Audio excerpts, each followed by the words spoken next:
After the man went to the hospital to have his 2 testicles removed, only then did he discover he'd been operated on by mistake. The cancer cells had already spread throughout his entire body. But upon hearing this, not only was he not angry, he instead gripped the lucky charm his wife had left behind and laughed loudly. Because the man felt that only this death, this end to his lineage, could somewhat soothe the soul of his departed wife. But when he opened his eyes once more, he saw the double happiness character stuck to a window in his hometown, already covered in dust. He quickly searched every corner of the house and yard, eventually finding Lam Than Tweet, curled up naked on the heated brick bed.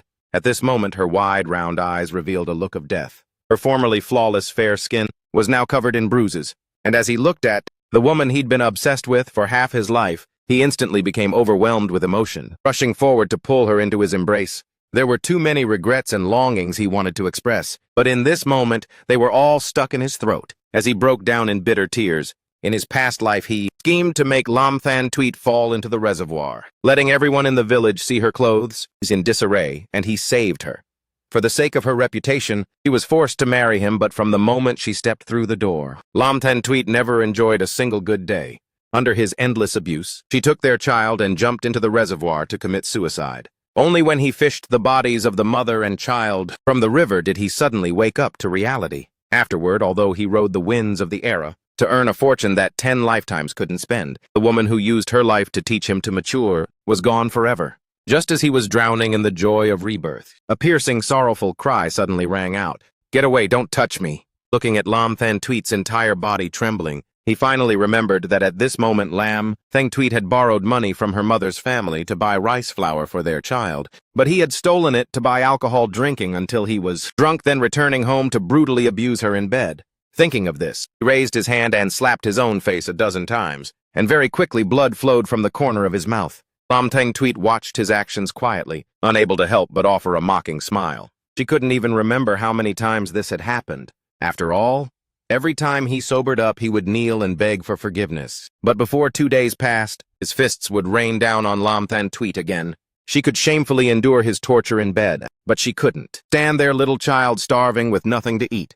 The weak crying of the child made Lam Than Tweet's beautiful phoenix eyes gain a hint of life. She hurriedly put on a robe to pick up her daughter, only because Lam Than Tweet had been malnourished for a long time, resulting in no milk for the baby, who started wailing, and the daughter's cries made him snap out of it. He immediately got off the bed, picking up the clothes from the floor. "Wife, wait here.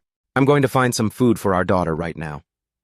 After saying this, he ran with his long legs toward the grocery store at the village entrance. Old Hoang at the grocery store saw him, flashed his yellowed, stained teeth, and asked, "What wine today, Uncle Hoang?" "Let me buy. On credit this bag of rice flour. I'll pay you back tomorrow." Old Hoang heard he wanted to buy on credit again, assessing the bright red slap marks on his face without saying a word, pulling a bag of rice flour from the shelf for him. He gratefully said thanks, then hurriedly ran home. When he arrived home and saw his wife was still exactly as she was when he left, his heart couldn't help but ache fiercely. "Wife, the rice flour is here." Hearing his words, Lam Than Tweet immediately became vigilant, her pale little face full of fear. "I warn you, don't you dare sell my daughter, or else I curse your Zhao family to have no descendants." Seeing this, he stood shocked, frozen in place, vaguely remembering that something like this had indeed happened. He had originally intended to sell his daughter to a couple in town for money to buy alcohol. What kind of scumbag things have I actually done? No wonder in the past life I died of testicular cancer. It was truly deserved. So he placed the bag of rice flour in his hand onto the shabby, decrepit little bed. "No, I swear I will absolutely not sell the baby. Tomorrow I'll go to town to find work." After speaking, he turned and stepped outside. Once outside, he aggressively slapped himself a few more times very hard. If he remembered correctly, this was the month Lam Than Tweet would take their daughter and jump into the reservoir. Thinking of this, he shuddered in terror, seeing it was already dark, and there was no food left in the house. 20 minutes later, he reached the foot of the mountain behind them, casually pulling the elastic band from his underwear to make a slingshot. With a thwack, he fired a stone, and a turtle dove flapped its wings and flew up. In his past life, after becoming successful, he had loved the sport of shooting and had played with slingshots for a while. Crouching in the bushes for half a day, he finally managed to catch a wild chicken with his net, then used the slingshot to shoot a few turtle doves. The turtle doves were tiny. 4 of them added up to only about half a kilogram. On the other hand, the wild chicken weighed over a kilogram. He used a rattan vine to tie them all up and hung them on a branch. He was preparing to carry them home when he suddenly discovered his back felt light. The items had vanished. He immediately broke into a cold sweat. This is meeting a ghost. Suddenly, he saw the lucky charm hanging on his chest flash with light. This was something his wife always carried with her in his past life, neither jade nor plastic. Only when she jumped into the river to commit suicide did she take it off. He threw it back on the bank of the reservoir. As he looked closer, the light of the amulet vanished. He couldn't resist reaching out to touch it. The next second, he stepped into a space. Just looking at the area, it wasn't even as big as his hospital room. After a few continuous experiments, he finally understood holding. The amulet allowed him to enter, and thinking about getting out allowed him to leave. With this golden finger, he could start over in this lifetime. On the way home, many houses had electricity, while his house still lit a kerosene lamp. The years of suffering from natural disasters were over, yet the scene of starving one day and eating the next remained. He carried the goods straight into the kitchen. After it got completely dark, he brought a large bowl of turtle dove soup into the main house. Tuyet. Let's eat. I cooked turtle dove soup for you to help with lactation. Calling 3 times, Lam Ten Tweet slowly stepped out of the inner room. Seeing the large bowl of turtle dove soup on the table, she didn't rush over, just standing still, her eyes full of resentment. At this moment, seeing his wife wearing patched-up clothes, his heart surged with a sudden ache. In this era of material scarcity, Lam Ten Tweet's beauty was incredibly striking, yet he himself was a scumbag, who gained her yet didn't know how to cherish her. Seeing her full of caution, although he longed to sit at the same table and eat, he understood that with him there, she surely wouldn't touch her chopsticks. I'll go eat in the kitchen. After saying that, he turned and walked out. As for Lam Ten Tweet, she stood dazed on the spot, looking at the large bowl filled with turtle dove meat, a feeling of surrealism surging in her heart. Am I dreaming? Or is this a last meal? Previously, whenever there was something edible in the house, he would always finish it all first, while she could only drink some pot-washing water. So even though her stomach was rumbling with hunger, Lam Ten Tweet didn't dare to eat casually. Only when she stepped out of the room and saw him squatting by the window slurping his soup, with a large wild chicken hanging on the kitchen door, guessing he had gone up the mountain to hunt wild game, did Lam Ten Tweet turn around and enter the main house. He brought the bowl up to eat. After finishing the meal, under his wife's wary gaze, he took on the task of washing the dishes. Previously, he was a lazy man. This was probably the first time in this house he had done housework properly. After finishing these tasks, thinking of the scumbag things he had done during the day, he went to boil a pot of hot water and carried it into the house. Tweet. Use this water to wipe yourself down. After saying that, he set the basin down, turning around and hurriedly leaving.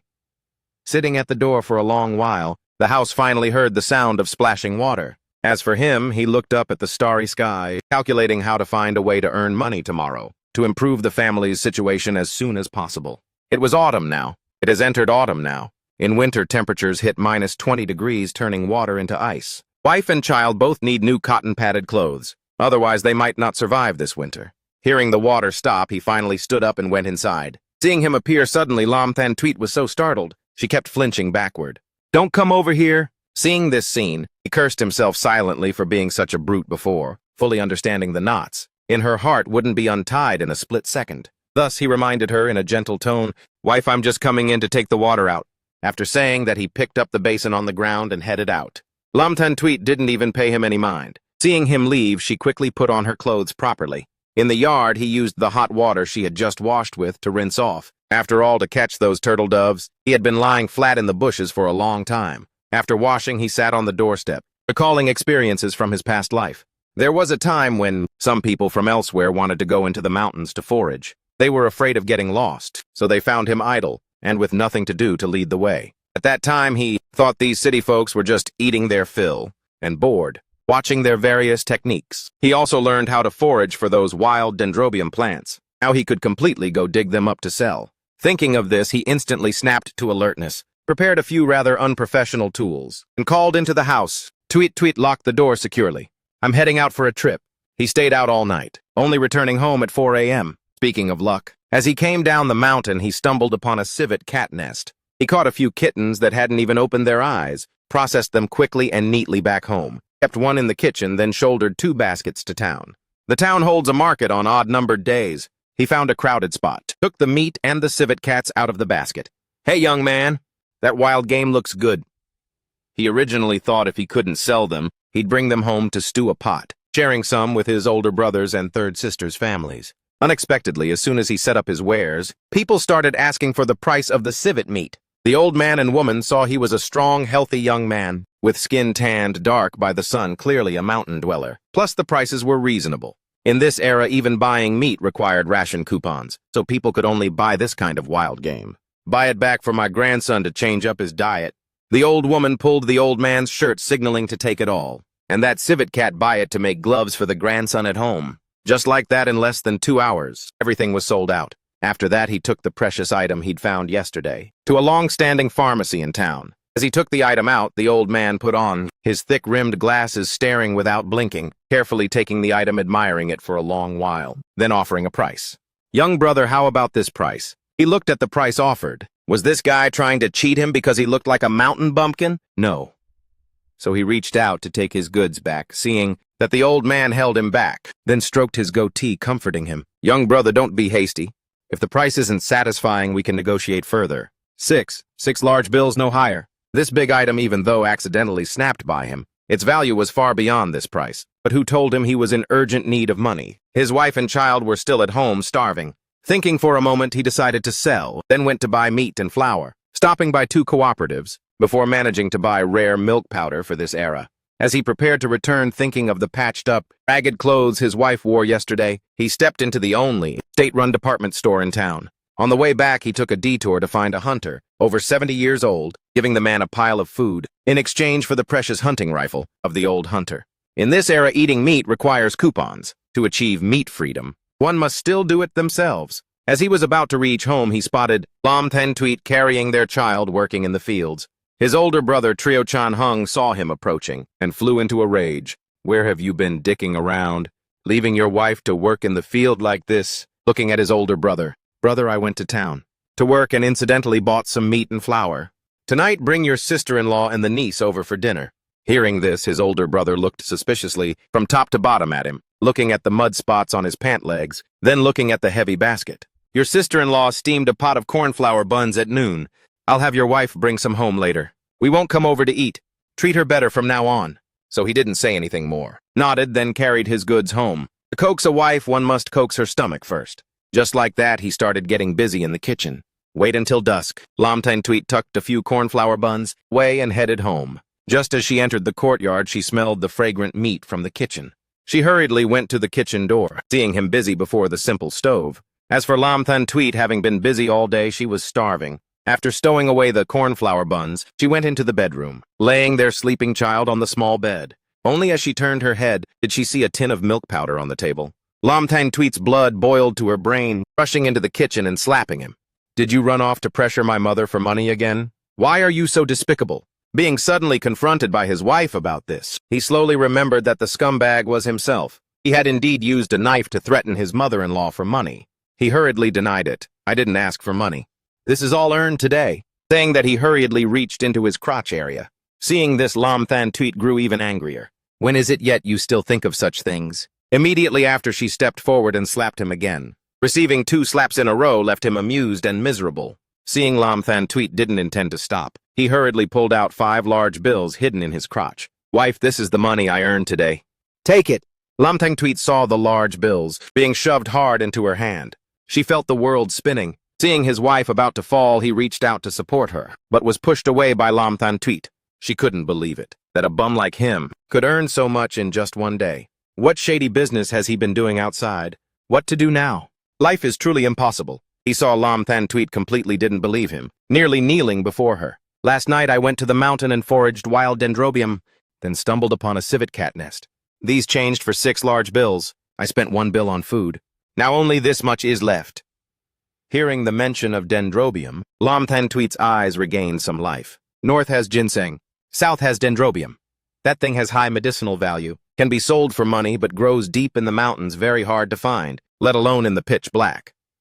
But thinking carefully, there were indeed bloodstains by the well this morning, and civet meat simmering in the pot. Could it be she had truly wronged him? But how did he recognize dendrobium? Under Lam Then Tweet's gaze, he raised his right hand to swear. "I truly didn't do anything evil. If I did, may I have no descendants." Seeing his wife's breathing had calmed down a bit, and the look in her eyes wasn't as fierce, his heart let out a sigh of relief. "Then Tweet, go ahead and hide the money.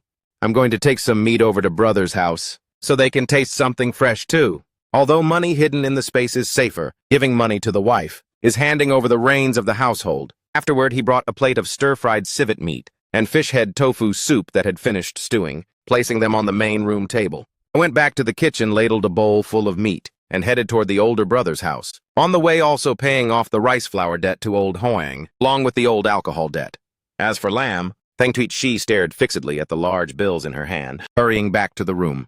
After marrying for over 2 years, it was always him skimming money from her. This was the first time he had voluntarily handed over money. So she divided that sum of money into 5 parts, hiding them away one by one. After finishing these tasks, hearing steady footsteps coming from outside, she walked out from the room, looking at the steaming hot dish and soup. On the table, she felt a bit dazed for a moment. Right after that, she went into the kitchen to take a look.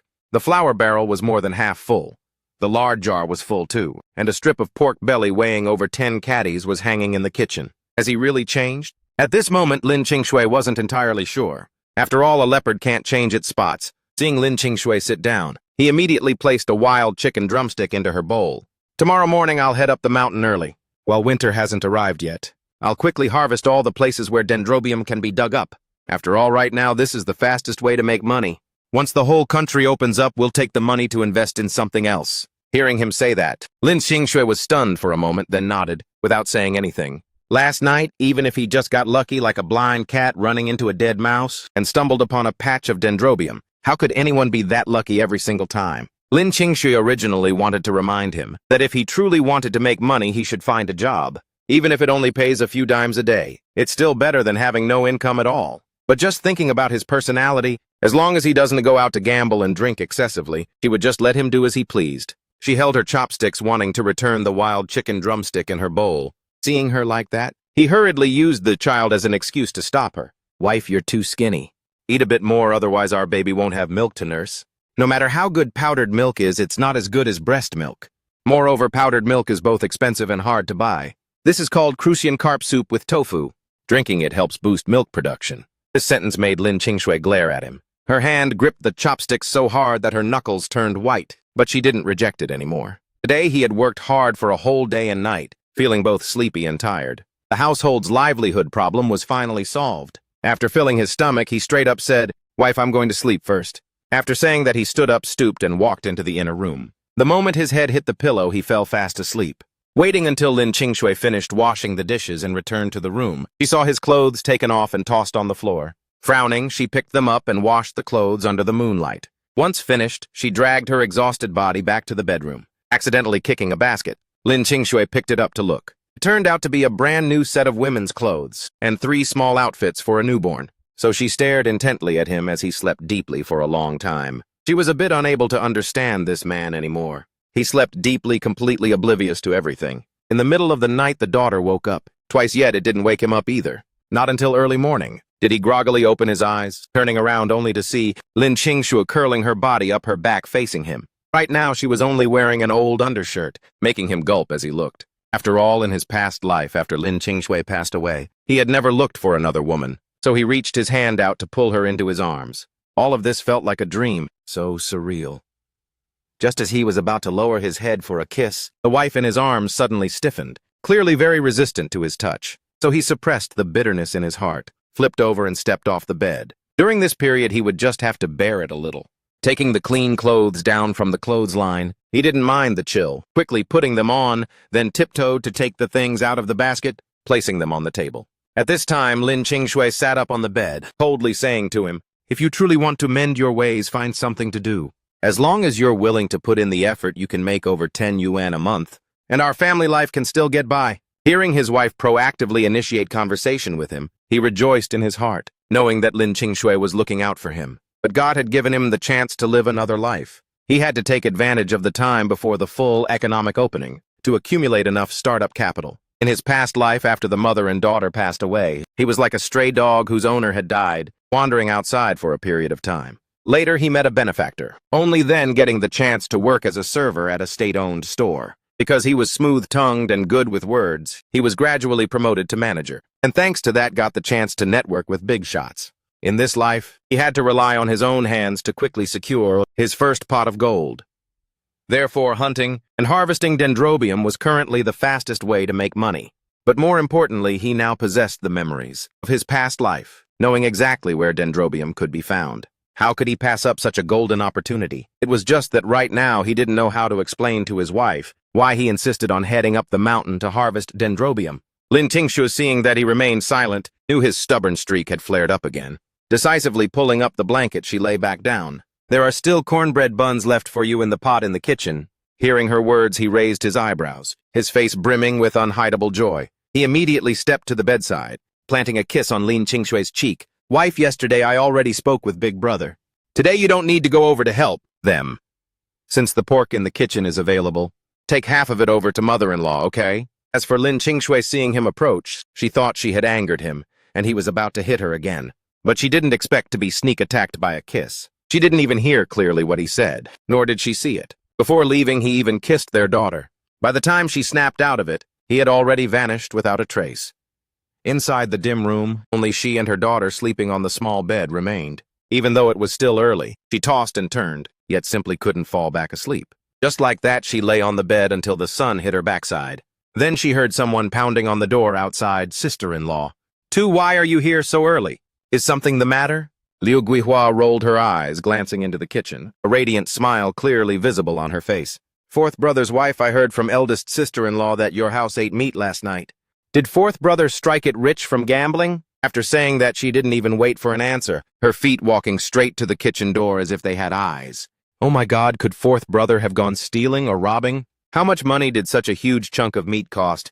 Her own household hadn't smelled a trace of lean meat for half a year. The kid had been crying for it these past few days, yet she still couldn't bear to buy any. With great difficulty pulling her eyes away, she then spotted on the pitch-black wall that half a wild chicken was actually hanging there. She instantly lost her composure. "Fourth brother's wife, you have to keep a close eye on your husband. If you get caught gambling, you might even have to go to a labor camp." Hearing her say that, Lin Qingshui's expression gradually darkened. "Sister-in-law too, what kind of words are those? If it's illegal, the police will naturally arrest him. There's no need for sister-in-law too to stick your nose into others' business."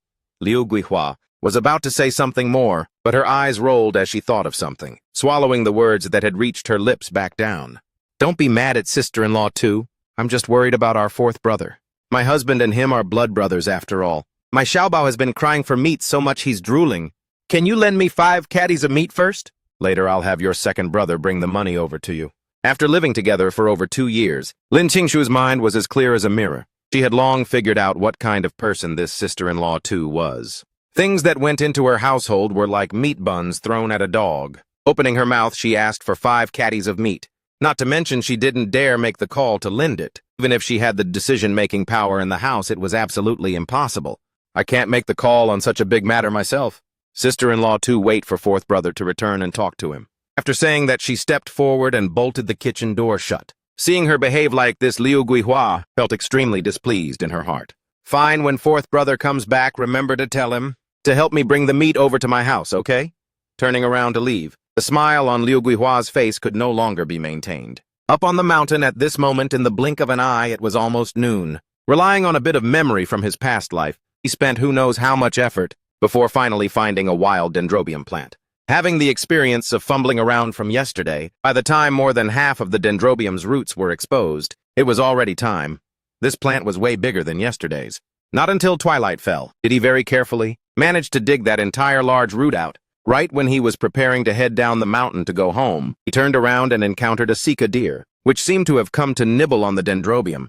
Seeing this, he hurriedly grabbed his hunting rifle, swapped out from his spatial storage yesterday. In less than a breath, a resounding gunshot echoed through the forest, startling the birds into flying away in all directions. Meanwhile, at home, Lin Qingshui had finished cooking. After mixing the formula for her daughter, she still didn't see him back yet. She frowned. Dendrobium wasn't that easy to find. He really still needs to properly learn a trade. Just as Lin Qingshui was spacing out, he quietly stepped into the courtyard. Not until he took the items out of his basket did Lin Qingshui inside the house hear the noise. Carrying their daughter, she walked out.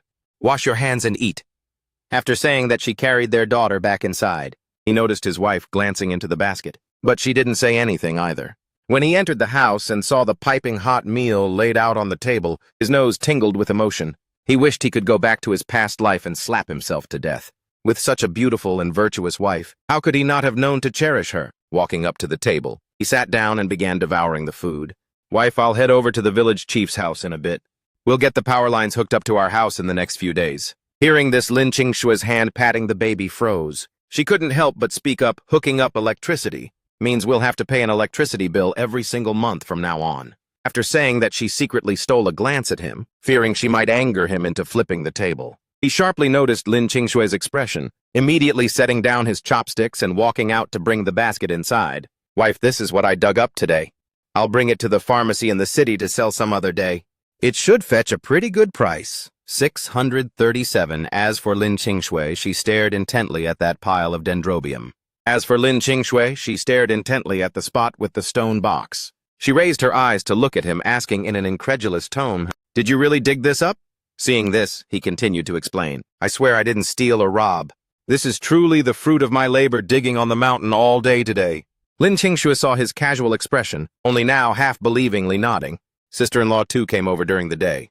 She wanted to borrow 5 caddies of pork. Looking at Lin Qingshui's darkened face, she was clearly displeased. She must have been angered by sister-in-law too while he wasn't home. So he said with a serious face, "You're the boss of this house from now on. The money and things are all managed by you. If you don't want to lend it, then we won't lend it." These words of his made Lin Qingshui ponder for a long time before she cautiously said, "I don't want to lend it." Sister-in-law too says borrow, but she'll definitely never return it. It's not the first time she's borrowed things from our house and not returned them. Hearing Lin Qingshui say that, a joyful smile appeared on his face. He dotingly pinched her nose. "If we don't want to lend it, then we won't lend it. We're not taking that crap from her." As soon as he smiled, Lin Qingshui dazed out for a moment. After that, she carried their daughter, stood up, and went into the inner room. As for him, after eating his fill, he washed the dishes and chopsticks clean, then cut half a caddy of meat and fumbled through the dark out the door. The moment village chief Wang Chuanchu saw it was him. His weathered, dark face froze for a second. Then, seeing the meat in his hand, the wrinkles on his face bloomed into a massive smile. "Zhengu coming to find me this late. Is there something you need?"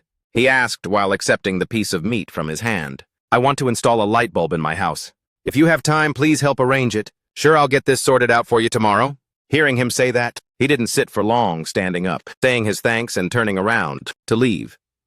It was just that when passing by the kitchen, he spotted Lin Qingshui inside the pitch-black room, nibbling on the meat bones he had left over. This sight pierced his eyes with agonizing pain, the blood in his entire body seemingly freezing instantly. Right after that, he said in a raspy voice, "What are you doing?" The moment Lin Qingshui heard his voice, she trembled in fear. The bone that was right at her mouth fell to the ground. Then, with a face full of sheer terror, she looked at him in the courtyard. "Don't hit me. These are all the leftovers you chewed on.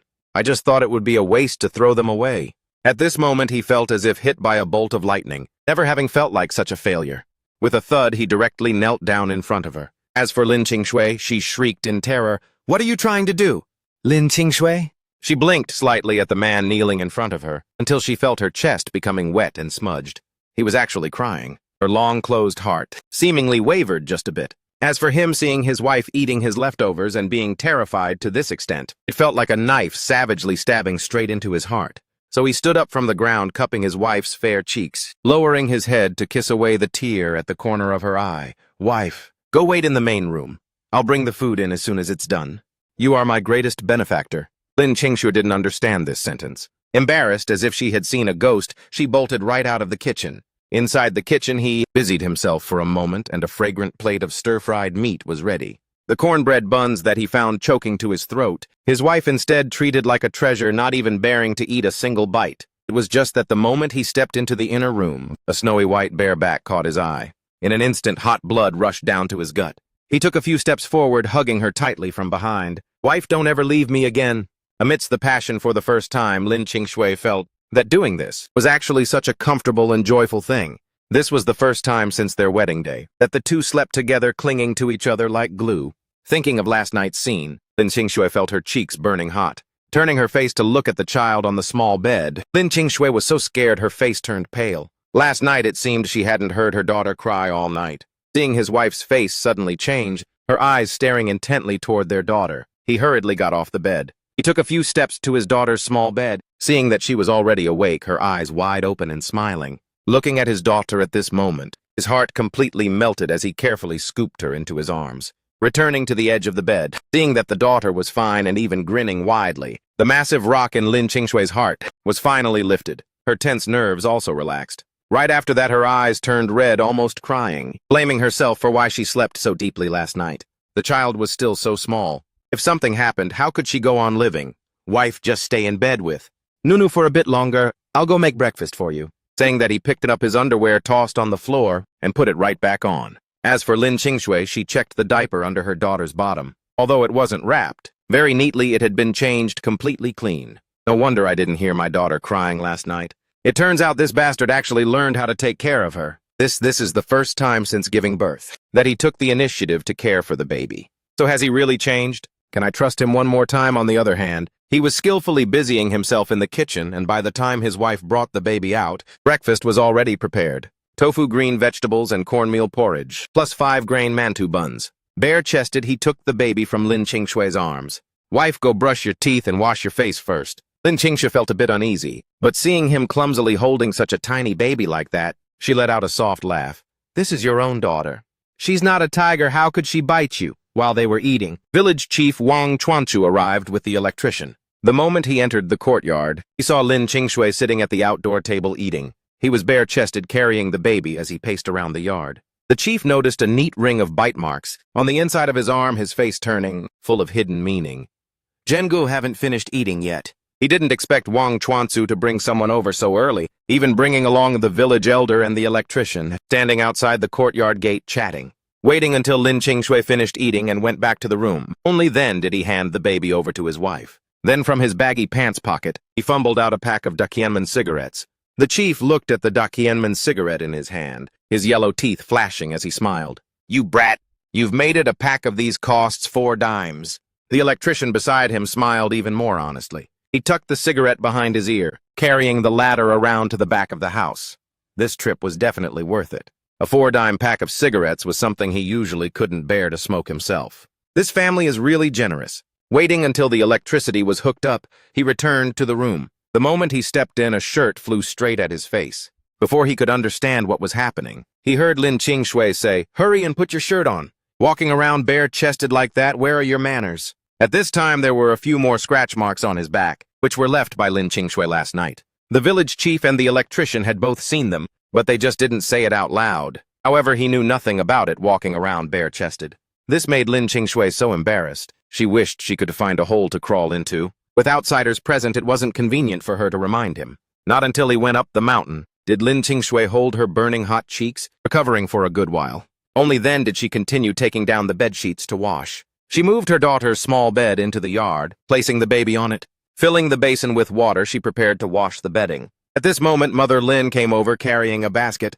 which contained chicken eggs and a small piece of meat. Seeing her mother, Lin Qingshui hurriedly wiped her hands and stood up. "Mother, why did you come here?" Mother Lin carried the basket into the kitchen, her gaze scanning up and down her daughter's body. Looking at her tattered, ill-fitting clothes, her nose suddenly tingled and she quickly looked away. Picking up her granddaughter from the small bed, she said, "I just finished my chores at home, so I came over to see how you're doing." Saying that, her eyes scanned the 3 ramshackle mud brick rooms. In her heart, she never stopped regretting it. She shouldn't have agreed to this marriage, personally ruining her daughter's life. "Qingshui, I've been thinking, if you and him really can't live together anymore, then get a divorce. You're still young and the days ahead are long. Your entire life can't be ruined at the hands of this scumbag."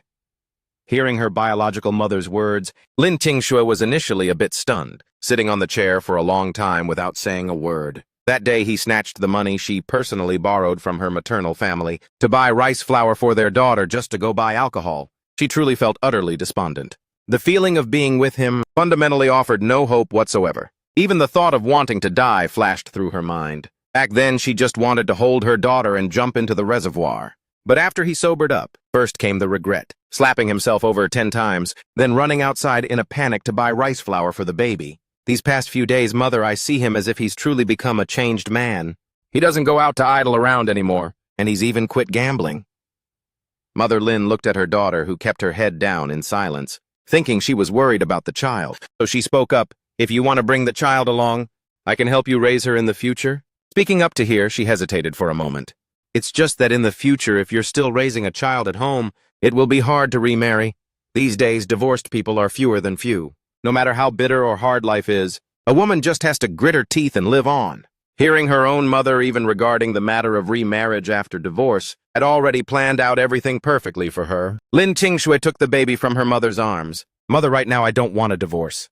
He seems to be gradually changing for the better now." Saying that, she gently tugged at the brand new little clothes on the baby. "He made the money to buy these clothes for the baby. He also bought me a set, but I can't bear to wear it." Mother Lin looked at her daughter. On that fair and innocent face, a long unseen blush appeared. Her eyes also seemingly lit up with a new light, making her unable to help but daze out. Clearly yesterday she had accidentally overheard the neighbor Ermazi say that he owed outsiders 50 RMB. With such a massive debt, and him not working a proper job, how could things possibly end well? It was precisely because of this that she felt uneasy, carrying things over early in the morning to check up on her. But looking at her daughter's expression, it didn't seem fake. If he truly turned over a new leaf, she would find a way to clear this debt, even if she had to sell everything to help him pay it off. Thinking of this, she didn't tell her daughter about what she had heard, fearing she might get angry with him over this matter again. Gathering her thoughts, her eyes reddening, she nodded to comfort her. "If he can change, then that's good. I can finally rest easy, too." Saying that, she raised her hand to wipe the tears from the corner of her eyes. At this time, he had just gone up the mountain, a 5-grain mantou bun in his mouth, calculating in his mind how much money building a 2-story house would take right now. According to the price of the dendrobium he dug up now, after building the house, he could still have a sum of money left, which would be considered very substantial in this era. After all, at this time, 10,000 yuan households were very few. Thinking that for the next 2 years he would definitely still have to live in the village, he might as well upgrade the living conditions first. The 3 dilapidated mud brick rooms they currently lived in, with his height it felt like he couldn't even straighten his back. Inside the house, dust flew everywhere and dirt crumbled off the walls. It really wasn't a place for humans to live. The him of this moment had absolutely no idea that his mother-in-law was discussing with his daughter the matter of whether they should divorce or not. If he found out about this, he probably wouldn't have the peace of mind to head up the mountain digging for dendrobium these days. After all, living another life, making money was very important to him, but nothing was more important than his wife and child. Possessing the money-making secrets of his past life, he naturally wasn't in a rush. Seeing it was almost noon, Mother Lin didn't have time to stay for lunch, hurriedly wanting to head home. She was only afraid that if she ate one more bite, her daughter would have to eat 1 bite less. Lin Qingshui couldn't stop her either, so she had to take down the meat hanging in the kitchen, cut off more than half and chased after her. "Mother, take this back for my brother and sister-in-law to eat." Seeing such a large piece of meat, Mother Lin repeatedly waved her hands, refusing to take it. She feared that if he knew she was provisioning her maternal family like this, he would beat her daughter again. She was even more afraid that her daughter would have nothing to eat and suffer grievances. "You guys keep it and eat.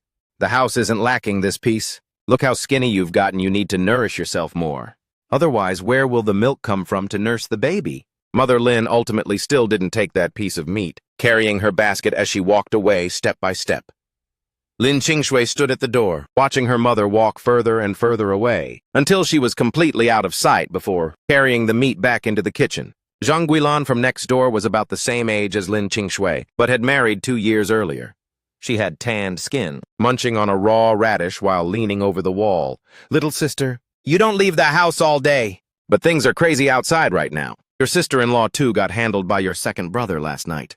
The crying could be heard from several houses away. Lin Qingshui walked out of the kitchen, sat on a chair in the yard, and gave a casual reply. Seeing her being so quiet, Zhang Guilan pulled up a chair and sat right in front of her laundry basin, lowering her voice to a whisper. "Word on the street is that your sister-in-law too's kid isn't even your second brother's." The moment Lin Qingshui heard this, the work in her hands instantly stopped. She raised her head to look at Zhang Guilan.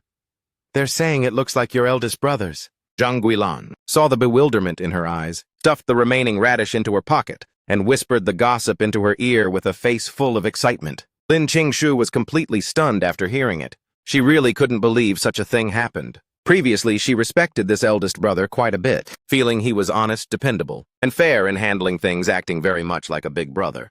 But hearing this gossip, her heart felt more or less uncomfortable. How could something like this happen? Zhang Guilan seemed very satisfied with her reaction, patting this little wife from the city. "All right then, I have to go home and cook for my husband. No more chatting with you." That evening, he came back very late. Returning this time, he could see the bright lights in the house from afar, unable to help but sigh with emotion in his heart. This electricity is indeed much brighter than an oil lamp. Seeing him back, Lin Qingshui hurriedly took out the food warmed in the pot, and the white flour mantou buns, asking casually, "Why are you back so late today?" Noticing some mud stuck to his body, he set the food down and reached out to brush the mud off him. He hurriedly stopped her, turning around to bolt the door of the main room, then dug something out from the grass inside his basket. He carefully placed it on the table.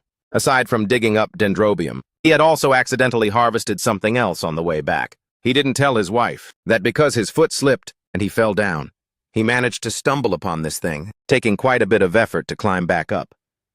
Right now, the value of this thing wasn't lower than dendrobium at all. It was sold by the gram. This counted as accidentally striking gold. He secretly planned to have an intimate session with his wife tonight, and tomorrow he wouldn't go up the mountain anymore, first heading out to handle the goods in his hands. Lin Qingshui looked at the dark brown chunk he placed on the table, its shape looking a bit like a ginger root. This thing seemed to be something she had seen in a book. With a hint of uncertainty, she asked, "Is this foti root?" Her tone carried a look of disbelief. He didn't expect his wife to be so knowledgeable. Most people in the village up until now still didn't know the value of this item. Otherwise, no matter how many treasures the mountain had, they would have been completely wiped out by people long ago. Dendrobium and foti root would remain valuable for another dozen or so years. Later on, as cultivation technology developed, these things could all be artificially grown, becoming very common on the market, and no longer rare. But even so, the price of rare wild medicinal herbs would still remain sky-high, because wild goods basically couldn't be bought. Flashing his neat white teeth, he smiled radiantly, scooping his beautiful wife tightly into his arms. He lowered his head to plant a kiss on her fair cheek, meeting her sparkling eyes as he said, "Yes, it's exactly foti root. Tomorrow I'll take you and the baby to the city for a trip, and sell these treasures to the pharmacy while we're at it."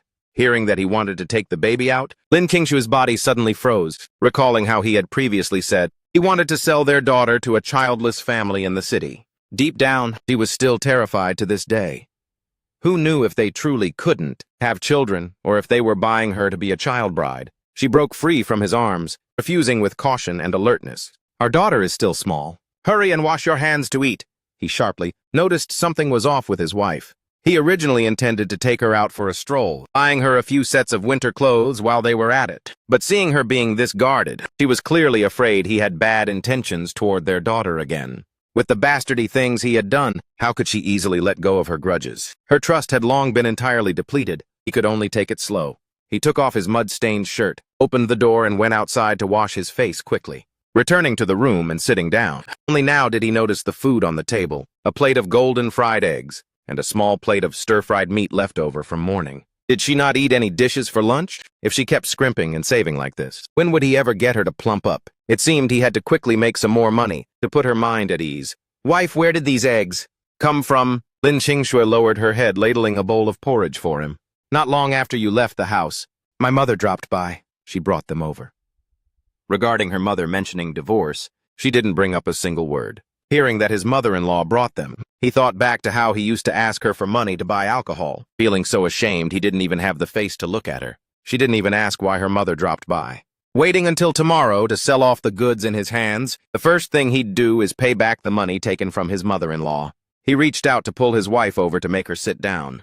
"Hurry and eat." As he spoke, he handed her a mantou bun, made from mixed flour.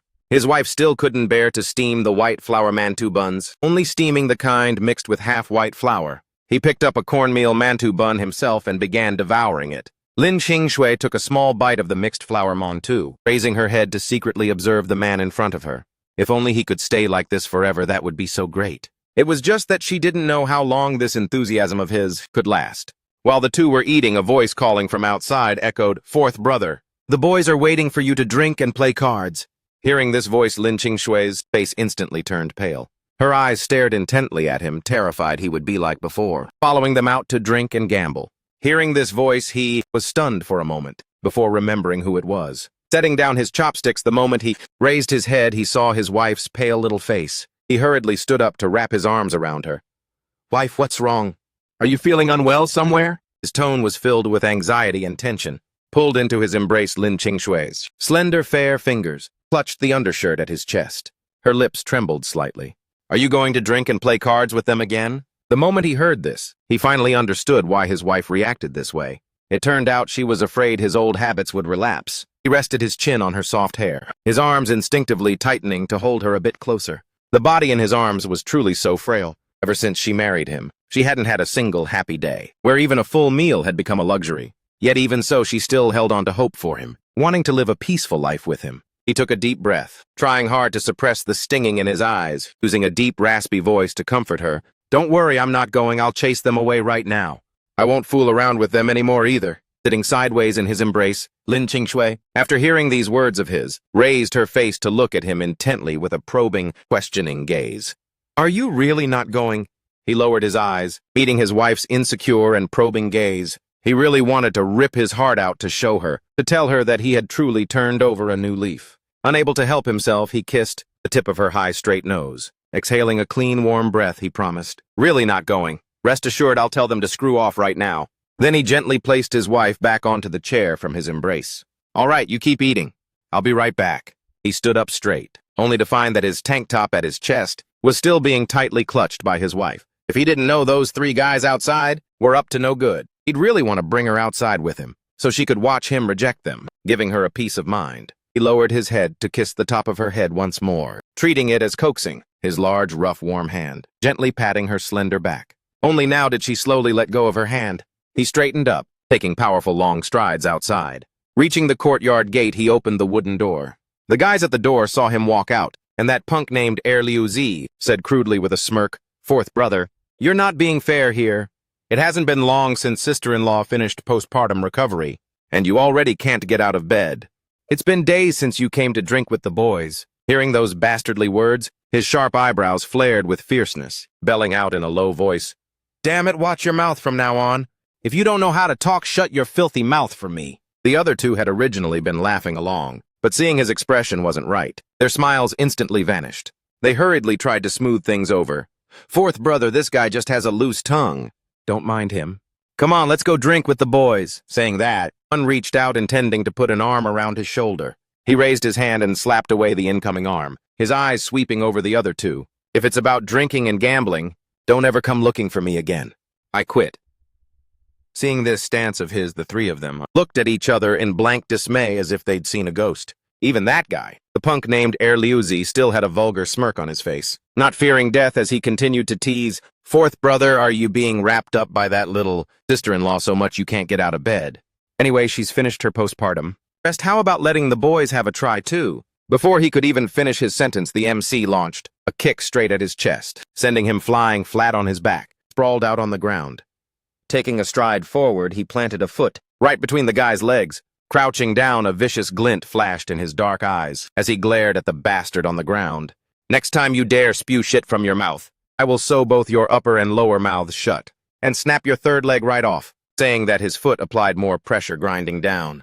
Liu Zi lay on the ground, completely ignoring the pain in his chest as his hands desperately fought against the massive foot treading between his legs. He wailed at the top of his lungs, "Fourth brother, I was wrong. I'll never talk trash again." The two beside him were scared out of their wits by this scene, speechless for a long time. The killing intent radiating from his entire body looked incredibly terrifying in the dark, to the point that no one dared step forward to intervene. Since childhood, they had been afraid of this guy. This guy was a reckless, ruthless fighter when it came to brawling. But today was the first time they saw him just unleash his anger, looking like a starved tiger about to devour human flesh, sending shivers down their spines. He was afraid Liu Zi's loud screaming would draw his wife out. He didn't want his wife to see this violent side of him, fearing to the point that, if she became scared of him again over this trivial matter, it would be over. He stood up straight, glaring down at Liu Zi on the ground as he pulled his foot back. "Beat it." The other two felt as if they'd been granted a grand amnesty, hurriedly hauling Liu Zi up and saying to him, "Fourth brother, we'll take our leave first then." As soon as the three left, he strode into the yard and bolted the door. Inside the house, ever since he went out, Lin Qingshui had been unable to sit still, feeling like she was sitting on pins and needles. Already restless, like sitting on pins and needles. Every single second and minute felt incredibly agonizing. Her man still hadn't returned, and her heart had almost turned cold. Although her stomach was growling with hunger, looking at the piping hot food on the table, she couldn't swallow a bite without him present. In just a few short days, watching him get better bit by bit, hope had unconsciously sparked in her heart for him again. She didn't even expect him to strike it rich. She only hoped he could live a stable life day by day. But if he ran off to drink and gamble again, what was she supposed to do? The baby was still so small. She fundamentally couldn't carry her to work. Did they really have to get a divorce? While she was lost in thought, she heard steady footsteps. Her gaze instinctively shifted toward the sound, only to see his tall silhouette stepping in from the moonlight.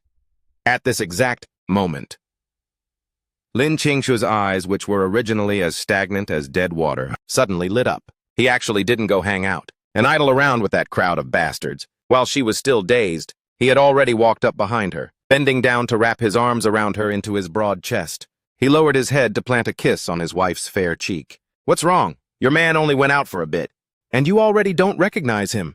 While talking, he slipped the chopsticks into her hand, sat down at the table, and picked up a cornmeal mantou bun to devour it. Lin Qingshui still hadn't fully reacted, instinctively asking, "From now on, are you really not going to hang out with them anymore?" "Reporting to my lady wife, I've cut ties with them completely. I won't play with them anymore." Only now did Lin Qingshui nod and slowly start eating. While eating, she would occasionally steal glances at her man, seeing that he ate very fast.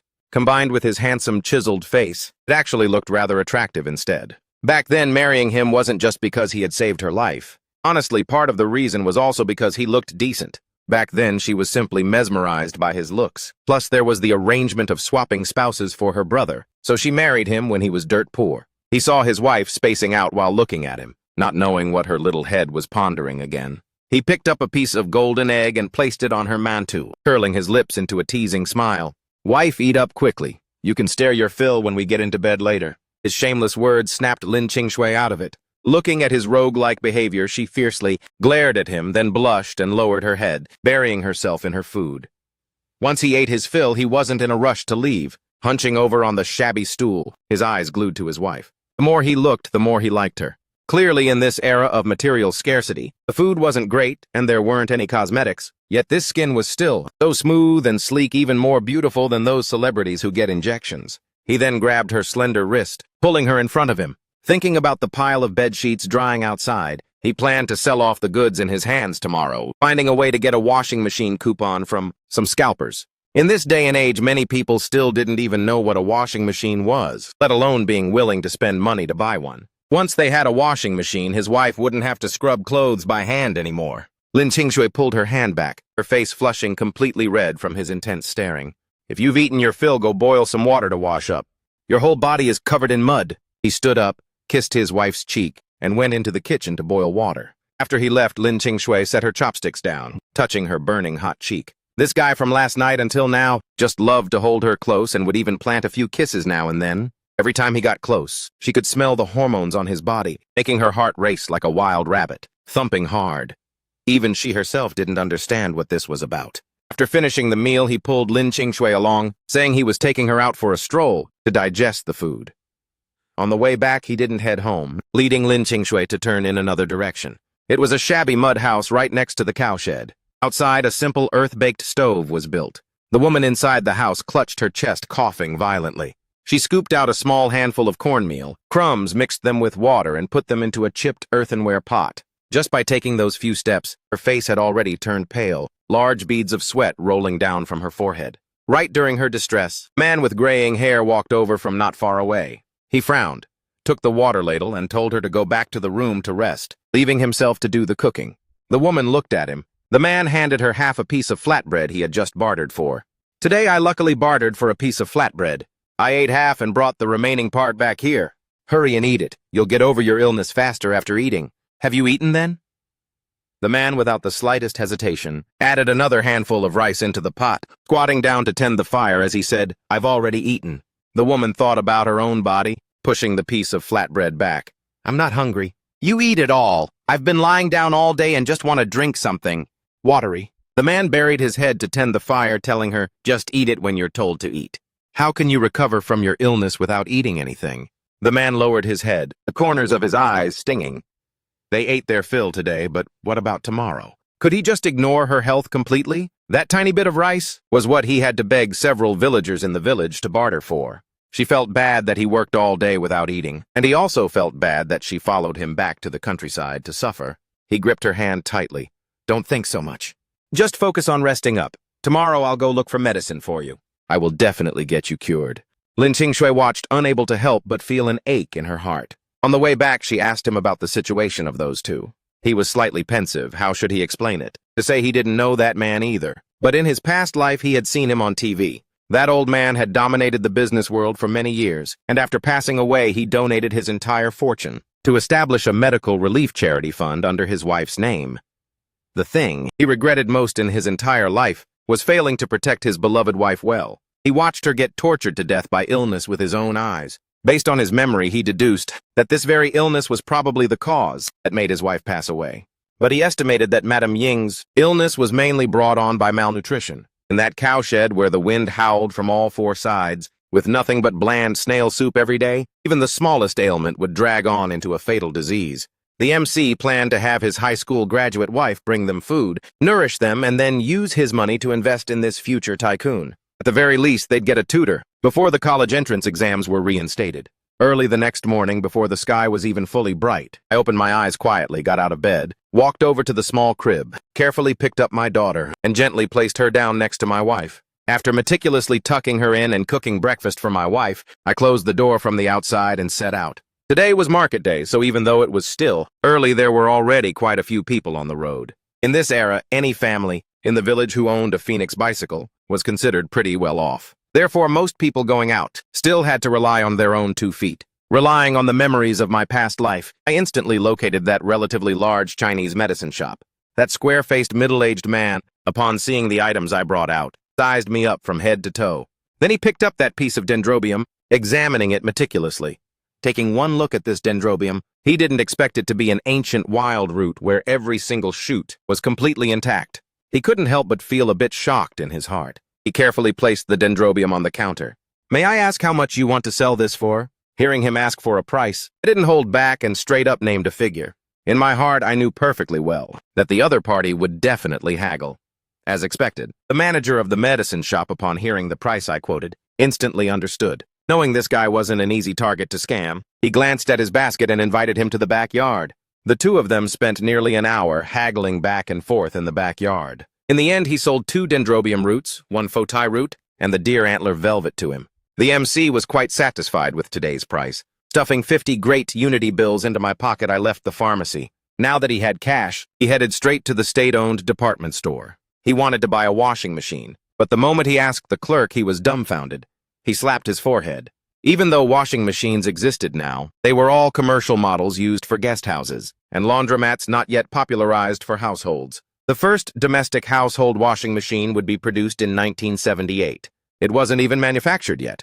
However, he accidentally managed to score a ration coupon for a 9-inch black and white TV. Without a second thought, he bought it immediately. On top of that, he bought some more oil and meat ration coupons. The scalpers who specialize in profiting from arbitrage saw a big fish arrive, so they were especially enthusiastic toward him. Hearing that he wanted to buy a TV right that same day, they helped find an acquaintance with a tractor. It only cost 2 dong to pull the goods all the way back to the village for him. He didn't think twice and agreed. After that, he shopped at the state-run store for his wife, buying trendy bright red sweaters, pants, shoes, and even picked up a few brand-new outfits for the baby. He also bought a few new cotton quilts. Whatever he could think of, he bought it all, filling up half the tractor trailer. The tractor driver watched stunned, unable to believe this young man dressed in rags could have so much money. Buying so many things took until the afternoon. At this time back at home, Lam Than Tweet woke up to see the baby sleeping beside her, not knowing when that person had left. Lam Than Tweet pulled her heavy, aching body off the bed, catching a glimpse of the fact that he, before leaving early, had already taken care of all the meals. On the table sat ready golden fried eggs and a small plate of meat sizzled in fat. To say Lam Than Tweet felt nothing in her heart would be a lie. At noon, Vuong Xuyen Tru led a fresh young girl into the doorway. "Fourth brother's wife, this is an educated youth from the city. Li Diem who will stay at your house from now on. Tell old four to clear out a room for her." Lam Than Tweet was momentarily confused. Suddenly having this young girl in the house, how could these 3 tiny thatched rooms fit her? One room for the married couple, the main room for eating, and the other room crammed with odds and ends. Where would she live? Village head, he isn't home. "I can't make that decision on my own, Vuong Xuyen." Tru smiled until the wrinkles on his face bunched up into a lump, waving off Lam Than Tweet, completely ignoring her words, turning to give a few instructions to the female educated youth beside him, then lifting his feet to leave. If not for the respect of that brat gifting him a piece of meat, why would he bring a girl as fresh and beautiful as this to his house? This batch of educated youth totaled over 20 people, mostly healthy, strong young men. There was only one girl, and for someone like her, he was the one who had to arrange this. The couple lives here.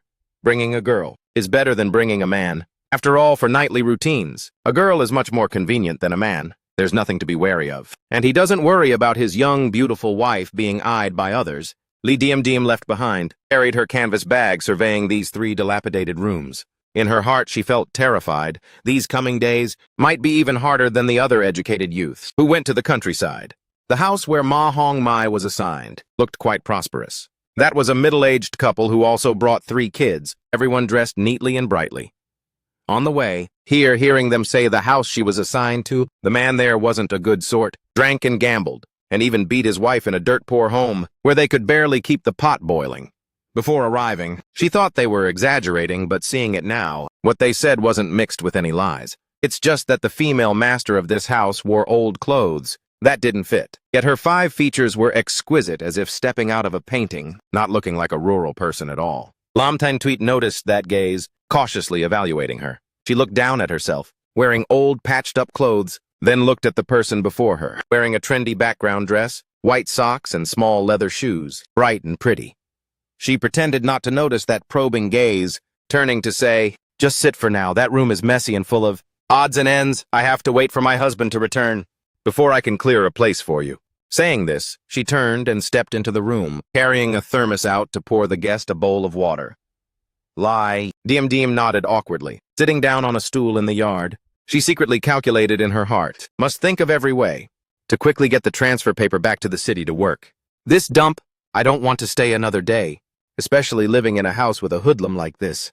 Must be careful from now on. Don't let this local hoodlum take advantage of me. Lam Thang Tweet originally intended to eat a slapdash lunch. Now, with the newly arrived educated youth, she had to roll up her sleeves and start cooking. Lee Diem thought since she had to live here from now on, she couldn't just sit there and eat for free, so she washed her hands and went to the kitchen to help.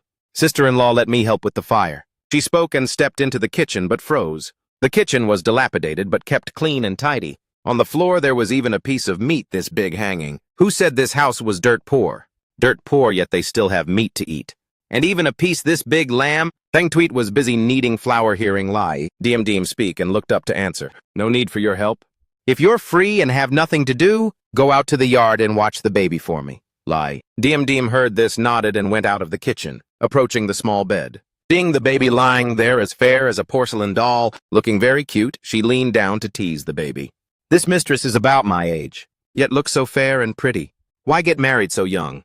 Why could she set her eyes on such a useless man? And even a hoodlum. Could it be she was forced by that hoodlum? With no way out, she had to marry him. Just thinking of this, Lee Diem suddenly felt scared. The more she thought, the more afraid she was, debating whether to find the village head to ask for a transfer. Even if it's a bit poorer, it's fine, as long as the man of the house is decent. In the kitchen, Lam Than Tweet was busy cooking, not knowing that the educated youth outside was playing out such a big drama in her heart. Before long, a bowl of hot noodles was finished. Lam Than Tweet carried the bowl out to greet the female comrade. "Come eat the noodles first." Lee Diem recovered, looking at the large bowl of noodles floating with fat on the table, feeling dazed. "My name is Lee Diem. Sister-in-law, just call me Diem from now on." Lam Tang Tweet nodded, saying nothing more. Nearly 4 p.m. The roaring sound of a tractor entered the village, following his directions, parking in front of his house. Lam Tang Tweet was shucking corn in the yard when she heard the commotion outside, hurriedly dropping the work in her hand, standing up to head for the gate, just in time to see him nimbly jumping off the tractor. She muttered in her heart, "Why did he ride back in this chugging tractor?" Before she could open her mouth to ask clearly, the tractor driver stretched his neck and shouted, "Young man, with this many goods, will your house fit them all?" Saying that, he circled from the front to the back of the tractor, shifting the TV closer to the edge. He was afraid of breaking it. He stepped forward, shouldering the TV right off the vehicle, grinning at the driver and saying, "It's spacious enough inside." Lam Than Tweet stood beside him, stunned by the scene before her, stupidly asking, "Did you buy all these things?" Her voice full of disbelief. "So much stuff plus that TV. How many ration coupons did that cost?" He saw her beautiful fair face, those eyes staring fixedly, so he stepped forward to stroke her cheek, understanding she was pained by the money. But this little bit of money he didn't take to heart at all. He only wanted his wife to follow him and enjoy blessings from now on, never letting her suffer any hardship again. He leaned close to Lam Than Tweet's ear and whispered, "I'll tell you the details later. Just stand aside for now. Don't get bumped into. I'm unloading, Lamb. Thang Tweed obeyed him like a wooden puppet moving aside, watching each item unloaded from the vehicle, piled up like a small mountain. In her heart, she was incredibly regretful. If she'd known, she would have brought the baby to the city with him. How much money did this cost? Why is he so wasteful? Where did he get the money and coupons? In an ordinary family, who can afford a TV? Just the electric bill alone is costly. He really is a spendthrift.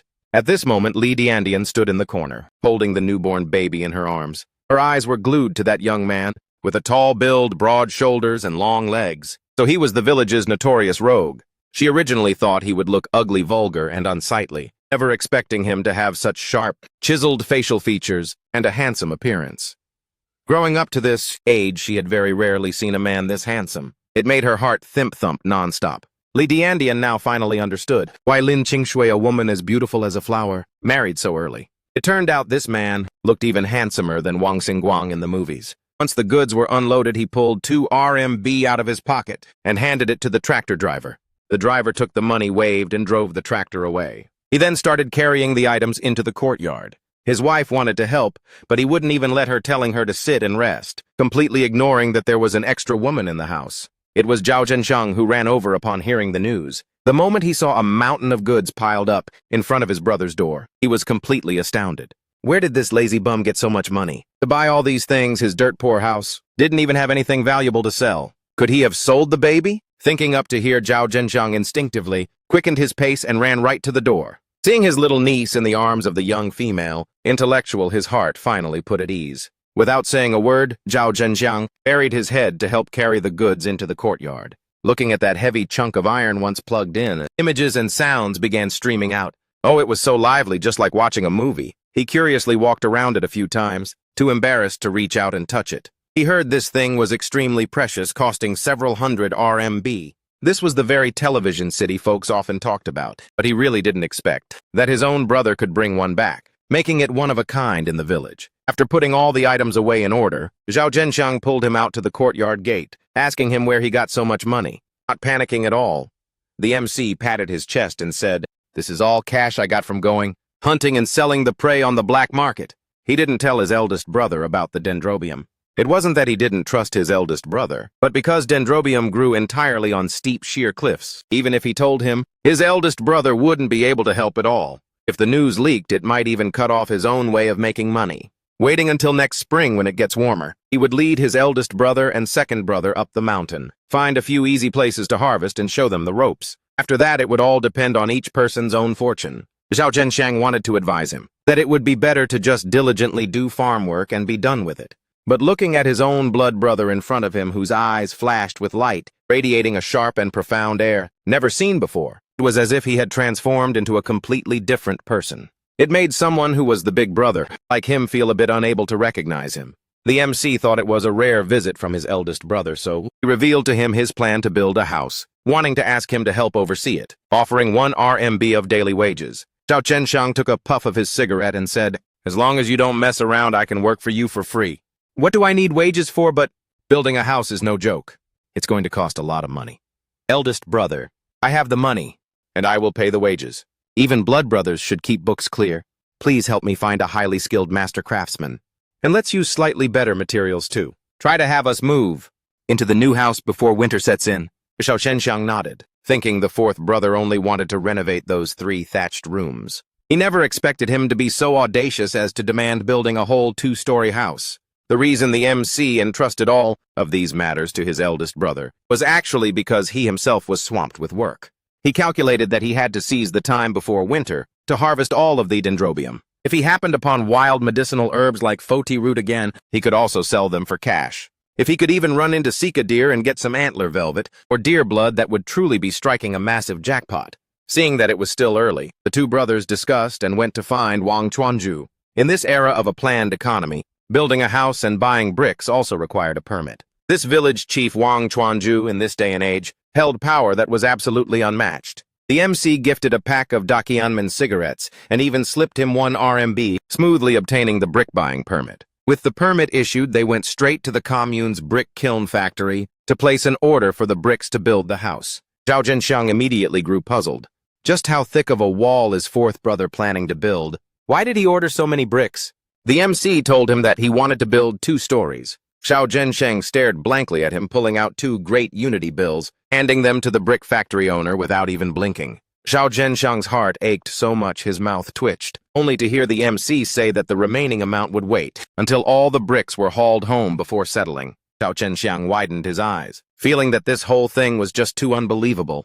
Those were great unity bills. That wasn't scrap paper to just be left carelessly in a pocket like this. Wasn't he afraid of losing them? Xiao Zhensheng realized that this gambling-addicted 4th brother of his, now in front of outsiders, carried a very imposing aura, looking even more like a leader than that brick factory manager. Standing there, he commanded respect without even being angry. If he changed into an unpatched set of blue clothes, and someone said he was the young master of some high official, people would actually believe it. If it weren't for the black mole still on his neck, and the scar on his hand from a previous brawl, Xiao Zhensheng would have suspected that 4th brother had been secretly swapped out by someone. On the way back home, Xiao Zhensheng felt like he was floating the entire time, completely dazed. 4th brother had finally shaped up, but why did it always feel so surreal to him? Right when they were about to arrive home, the MC pulled 5 great unity bills from his breast pocket and handed them over. Eldest brother, aside from bricks, please help me look after the other materials. Xiao Zhensheng reached out, intending to accept them, but then felt his hands were a bit dirty, so he rubbed them against his jacket. Before taking the money, he carefully stuffed the money into his inner pocket, terrified of losing it by accident.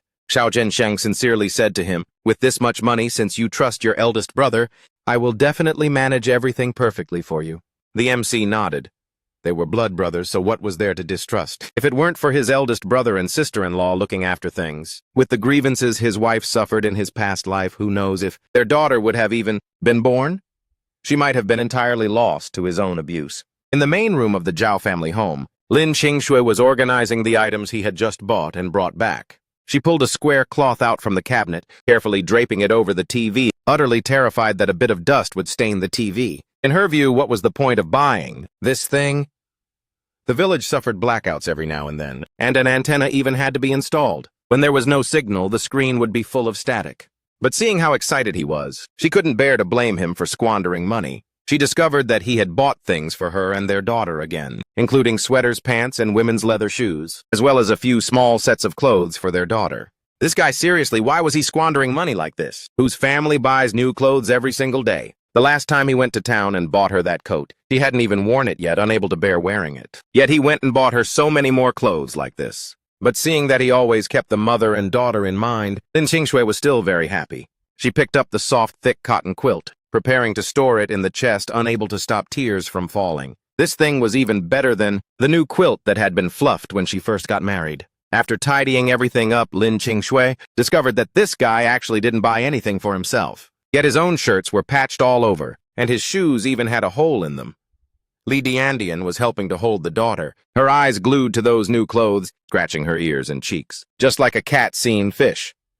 That V-neck sweater was the most popular style up in the city. When she went strolling in the shopping mall herself, she had wanted to buy it, but her parents fundamentally disagreed, refusing to spend nearly half a month's salary to buy a sweater. Seeing the very clothes she wanted to buy, but couldn't afford, appearing right here, and not just one set at that. Li Diandian was filled with immense admiration, envy, and jealousy. Lin Qingshui's man was especially willing to spend money on his wife, and on top of that he knew how to cherish and dote on her. How could the village spread rumors about such a good man, turning him into a lazy gambler? They were truly talking nonsense. Full of nonsense, he strode in from outside. As soon as he stepped through the door, he saw a young stranger, the woman carrying the baby standing there, smiling as he looked at his wife. "Is this a sister Lai?" Dim, after noticing his gaze, lowered her eyelashes slightly. She didn't dare to face him, even though she prided herself on being a city girl, and always looked down on these dirt-caked, mud-legged villagers, ever since this man of the house sat on the tractor and returned in the flesh, even though she had been standing right there. His eyes and heart had only ever held his little wife. Someone was standing here alive and well, yet from start to finish, he hadn't bothered to look at her even once. Lam Tang Tweet was busy with the work in her hands. Hearing his question, she only now reacted, "There's an extra person in the house." That educated youth had just been silent, saying nothing, but she had been too focused on organizing what he'd bought that she'd completely forgotten about her. Lam Tang Tweet hurriedly, with an apologetic look, took the baby from Li Diem's arms and said to him, "This is an educated youth who came to the countryside brought by the team leader. She said she wants to stay with us temporarily. What do you think?" Should we clear out the West Room and let her stay there? Her tone carried a hint of negotiation. He had just heard that a stranger wanted to stay in their home, and his brows couldn't help but furrow slightly. He had zero desire to have a stranger come and disturb the small, happy life of his wife and himself. But when he saw his wife's expectant gaze, the refusal on the tip of his tongue just wouldn't come out. He was only afraid she'd think he was being disagreeable. He didn't speak, first pulling his wife into the inner room, taking off his outer coat and fishing the remaining money from selling the dendrobium out of his inner pocket for her. Afterward, he took the child from Lam Than Tweet's arms and teased her, telling her about his plan to build a new house. Lam Than Tweet received the money from his hand, looking at the brand new 10 dong bills, feeling a bit of disbelief. We bought so many things, yet there's still this much money left. Those 2 dendrobium plants, the fleece flower root, the deer antler, and that. Is the musk deer stuff worth this much money? When he mentioned the intention to build a house, Lam Than Tweet hurriedly stashed the money away. Under his burning gaze, she carefully hid the money securely, then sank into a brief silence. If we didn't build a house based on the money earned these 2 times, it would be enough for a family of 3 to live comfortably for years. Peaceful days. But if we really build a house, this money would be far, far from enough, and we'd have to shoulder a pile of debt. On her side, her younger brother's family had helped them many times over the past 2 years. Now they have their own child to raise. How could she have the face to open her mouth and borrow money? Lam Than Tweet was deep in thought. He seemed to see right through her heart, suddenly kissing her fair cheek once. Wife, don't worry about the money. You have me, just rest well at home. Don't get tired. The soft, warm sensation unexpectedly touching her cheek made Lam Than Tweet's face blush instantly. She glared at him, her eyes full of coquettishness, whispering a reminder, "What are you doing? There's someone outside. Have you no shame?" His face was thicker than a fortress wall. He just chuckled, looking at Lam Than Tweet. In his past life, he owned quite a significant fortune, and there wasn't a situation he hadn't experienced. Having said that, he leaned down again, pecking a light kiss on Lam Than Tweet's luscious red lips, looking at his wife's fair, slightly blushing cheeks, his own heart melting along with them. "You're already a mother. Why are you still so shy?" He stopped teasing her, returning to the main topic. "Tomorrow, Big Brother will order the materials. If he happens to be short on cash, when he asks you for it, don't forget to give it to him." Lam Than Tweet nodded silently, but deep down she felt a bit troubled. She remembered the talk about the eldest brother and sister-in-law that the neighbor had mentioned, and seeing the eldest brother made her feel uncomfortable. He keenly noticed his wife's complexion wasn't right, approaching her and pressing against her cheek to ask, "Wife, if there's something on your mind, don't keep it bottled up." Lam Than Tweet thought for a moment, finally shaking her head, saying nothing. He saw she didn't want to talk, so he didn't press further. Over there, Lee DM was standing in the living room, catching a glimpse of the reminder that there's someone outside from Lam Than Tweet. Her face turned as red as a monkey's butt. She stepped softly, walking into the middle of the yard to breathe the fresh air. Somehow she stopped her feet, no longer intending to find the team leader to change her living situation.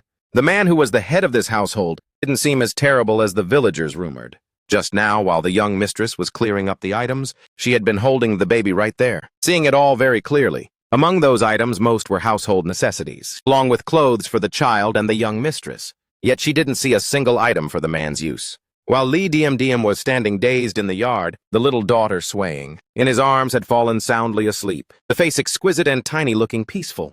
He turned around gently, carefully laying the soundly sleeping little princess on the bed, meticulously pulling the blanket up. Afterward, Lam Than Tweet stepped out of the house, speaking to Lee DM. "Tonight I'm afraid you have to suffer a bit with the stuff. The West Room is a bit cluttered.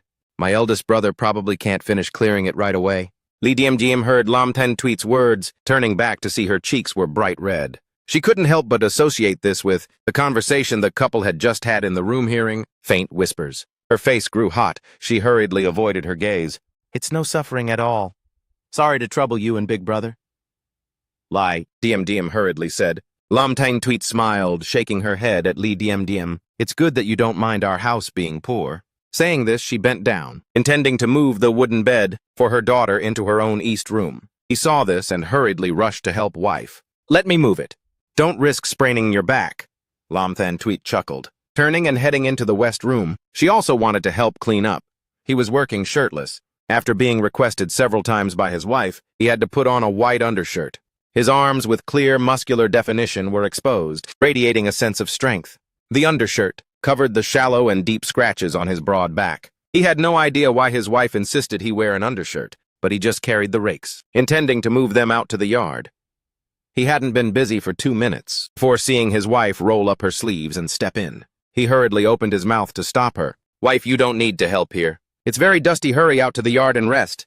He said this seeing Lam Than Tweet wouldn't listen to his advice. Feeling impatient, he dropped the fence-making materials in his hand and pushed her outside. His heart ached so much with this much dust here. How could he let her in to help? If it weren't for the upcoming house construction, where there would be a crowd of grown men coming in and out, he wouldn't have let this educated youth stay in his house. But then again, keeping Lee Diem Diem was also beneficial. When he went up the mountain to hunt or forage for dendrobium, she could chat and relieve the boredom for his wife. Lee Diem Diem saw him push Lam Than Tweet out, unable to stop herself from covering her mouth and teasing sister-in-law. "He really dotes on you." Hearing Lee Diem Diem say this, Lam Than Tweet's face flushed red, smiling with a bit of bashfulness, not saying anything. This person is really changed. As long as he's home, he won't let me lift a finger at all. Even the warm water for wiping down at night. He boils it beforehand and brings it right to the room for me. These past few days, there really has been a feeling of being cared for and cherished. It's too good, to the point that experiencing it feels surreal. I'm even trembling in fear. Lam Than Tweet is just afraid he'll lose interest and return to how he was before, making her feel anxious every day, living in a state of being grateful if it lasts, her spirits now every day are in a state of high tension. Living with an attitude of taking things day by day, her mind was currently in a state of high tension every single day. She greedily hoped these good days could last just a little bit longer. Therefore, whether speaking or doing chores, she was extremely careful, terrified of displeasing him. While eating, seeing him pass the white flour mantou buns to her, while he himself devoured the coarse grain mantou buns instead. Clearly the one who complained that coarse grain mantous tasted bad was him, and the one who told her to make white flour mantous was also him. Yet once they were made, he wouldn't eat a single bite, saving them all for her. In reality, she was fine with eating anything. As long as he could settle down and live properly, and stop running around outside, she would already be satisfied. Up until now, Lin Qingshui still didn't understand why he had suddenly become so good. In the past, it wasn't like he hadn't done foolish things after getting drunk, only to hold her and apologize after sobering up. When kneeling on the ground to make vicious oaths after every drunken rampage, he would indeed restrain himself a bit, but it only lasted 2 or 3 days before he relapsed into his old ways, continuing to fool around outside. She had never seen him act like he had these past few days. Cooking boiling water and even knowing how to coax, baby even buying a complete set of clothes and shoes for her. Lin Qingshu's mind was as clear as a mirror, constantly reminding herself to stay rational and not dive headfirst into this sweet trap. What if the dream shattered later and reality wasn't like this? What would she do then? But he didn't know these convoluted thoughts inside his wife's heart. Seeing the sky turning dark, he finally finished cleaning up the west room. That room was an earthen tile house completely piled with junk, where nobody lived. The newspaper on the walls was as torn as cobwebs, flaking off at the slightest touch. Even though it had been swept, there was still a lot of dust inside. He swiftly used wooden boards to set up a small bed, concluding the task assigned by his wife. Seeing him walk out drenched in sweat, Lin Qingshui hurriedly grabbed a towel and handed it over. "Wipe up quickly, dinner is almost ready." He didn't reach out to take it. His tall, slender body leaned down slightly, bringing his handsome, chiseled face close up, right in front of his wife's face. Exhaling a warm breath, he said, "Wife, help me wipe it." Hearing his words, Lin Qingshui instinctively stole a glance at Li Diandian, who was carrying things into the house. Waiting until she walked inside, she stood on her tiptoes, raising her hand to wipe the sweat from his forehead. She didn't forget to caution him. "There's an outsider in the house. From now on, when you get up in the morning to use the restroom, don't go shirtless anymore, or wear just a pair of big boxers." Lest the young girl sees it and feels embarrassed, his bright dark eyes stared intently at his wife right in front of him. Seeing her wiping so carefully, while nagging about these trivial matters, his heart felt incredibly warm. Though he felt that not being able to go shirtless in his own home was a bit uncomfortable. Looking at his wife's serious expression, he curled his lips and planted a light kiss on Lin Qingshui's red lips. He readily agreed, "I'll listen to you in everything." Lin Qingshui blushed all the way across her face and ears from this sudden intimate action of his. If it were just the two of them at home, it would be fine. But now there was an unmarried girl in the house. He truly had no shame. Lin Qingshui's face flushed red as she turned toward him and said, "Stop dawdling, hurry and wash your hands for dinner," then turned around to go into the kitchen. He looked at his wife's fleeing figure and grinned, his handsome face filled with a satisfied smile. He walked over to the well, drew a bucket of cold water and washed his face aggressively, washing off all the sweat. His body had been sticky and incredibly uncomfortable. He looked around the courtyard. He was the only one there. He yanked off his undershirt and directly poured the whole bucket of cold water down from his head, feeling extremely refreshed. Unexpectedly, Lee Diandian happened to walk out of the house at that moment. Seeing this scene, looking at the shirtless man, with his back turned toward her, revealing a well-built physique with well-proportioned muscles and clear lines, which even bore a few scratch marks. Lee Diandian's cheeks burned as she watched, so embarrassed that she turned right back into the house. It's just that this earthen house, not soundproof, pitch black and full of dust. Lee Diandian couldn't stay for even a single day. Lin Qingshui heard that rushing sound of water, carrying the food outside. With one look, she saw him shirtless, his whole body soaking wet as if he'd just been fished out of the water. A wave of anger immediately flared up in her heart. She set the food down on the stone table in the courtyard, walked over, grabbed his hand, and dragged him inside, nagging as she pulled. "It's so cold out. What if you catch a cold?" He let his wife drag him into the house, listening to her nagging. His heart felt warm again, knowing she genuinely worried about him. Entering the inner room, Lin Qingshui grabbed the baby's small blanket, stood on her tiptoes, and carefully wiped the water from his head. She focused so hard she didn't even blink, her mouth still not forgetting to scold him, "Lower your head." "Hurry up!" She completely failed to notice that he was staring at her with a goofy smile. Hearing his wife say that, he hurriedly spread his long legs and obediently lowered his head to let her wipe. "Wife, wear the new clothes tomorrow. I want to see." The moment his words landed, the movement of Lin Qingshui's hands paused slightly. She didn't make a sound either. Seeing his hair was more or less dried, she then walked behind him, wiping the streaks of water off his back bit by bit. Looking at the marks on his back, her face instantly flushed hot. She clearly wasn't like this before. Thinking about these things, Lin Qingshui's heart rate became a chaotic mess. She threw the small blanket into my arms and said, "Wipe the front yourself. Once you're wiped clean, change your pants and come out to eat." Lin Qingshui lifted the cloth curtain and walked out, happening to bump into Lee Diandian coming out of the west room. The two looked at each other and smiled in tacit understanding without saying a word. These 3 mud tile rooms were only about the size of a palm. Whatever was said in the east room could be heard loud and clear in the west room. Lee Diandian could neither sit nor stand comfortably, her entire being feeling out of place.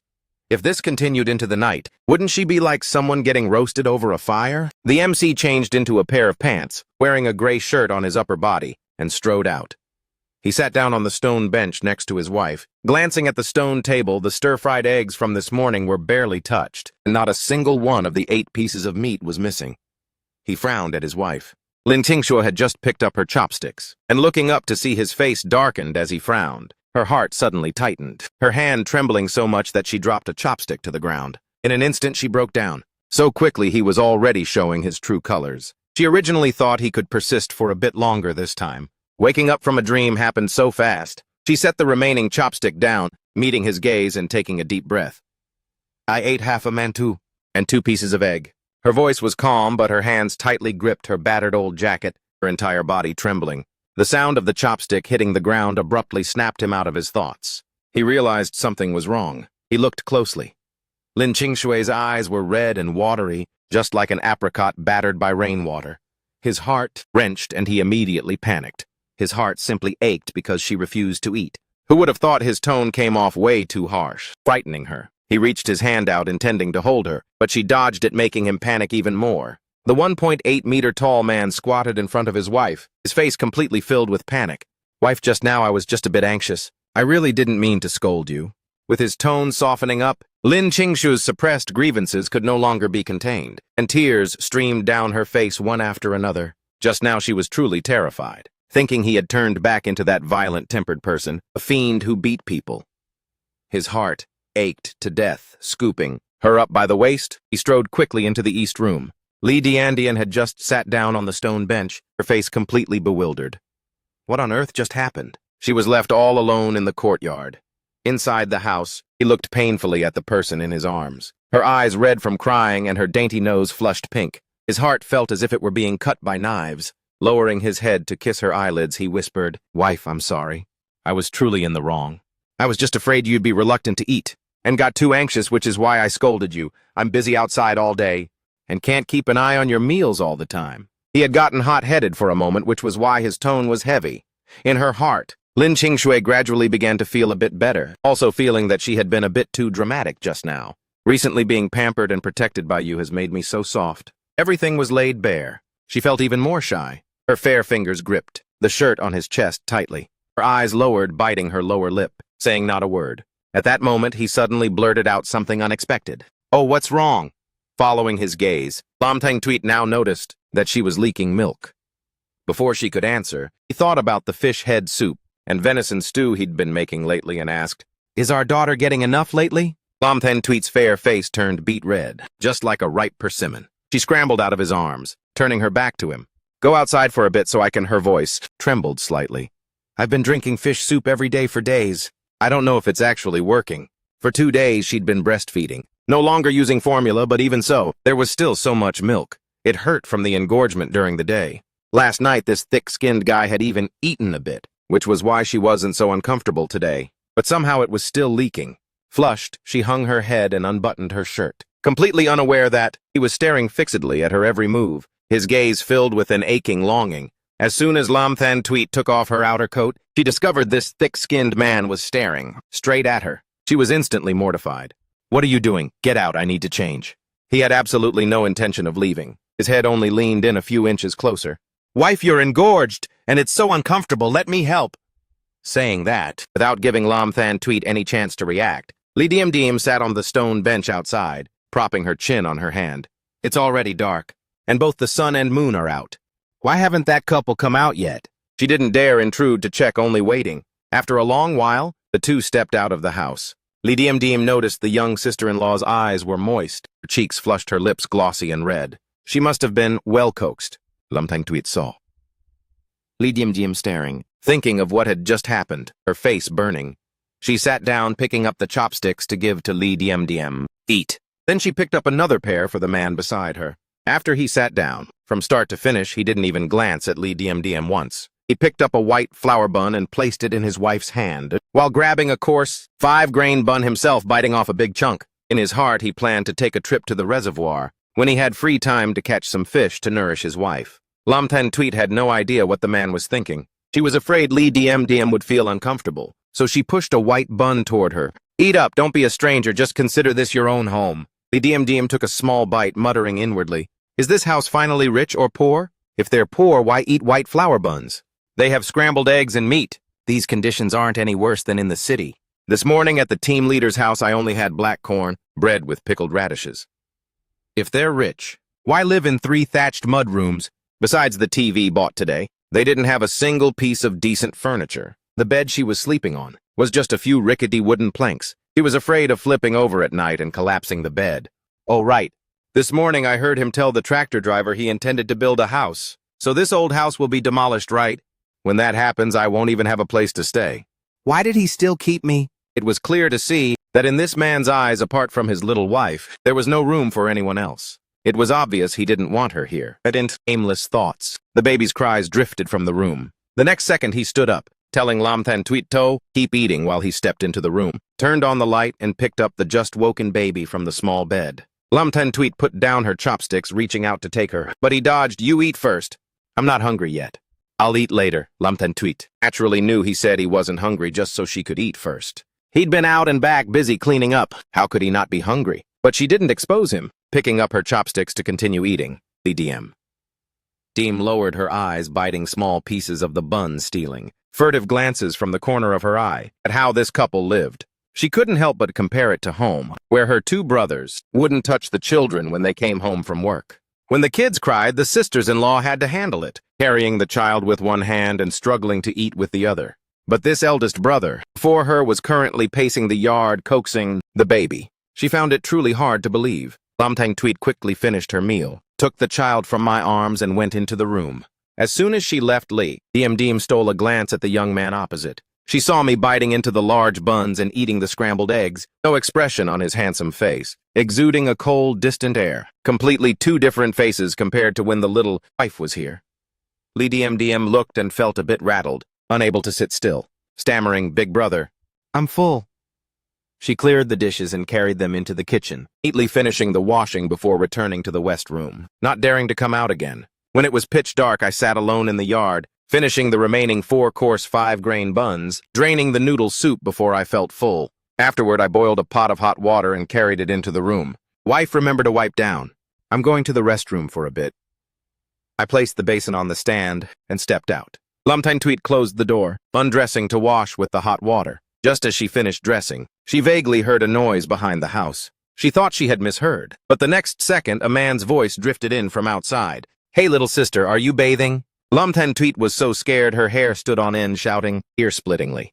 He was outside just buckling his belt when he heard the scream and hurriedly rushed out, catching the person lunging into his arms and hugging her tightly, lowering his eyes to ask, "What's wrong?"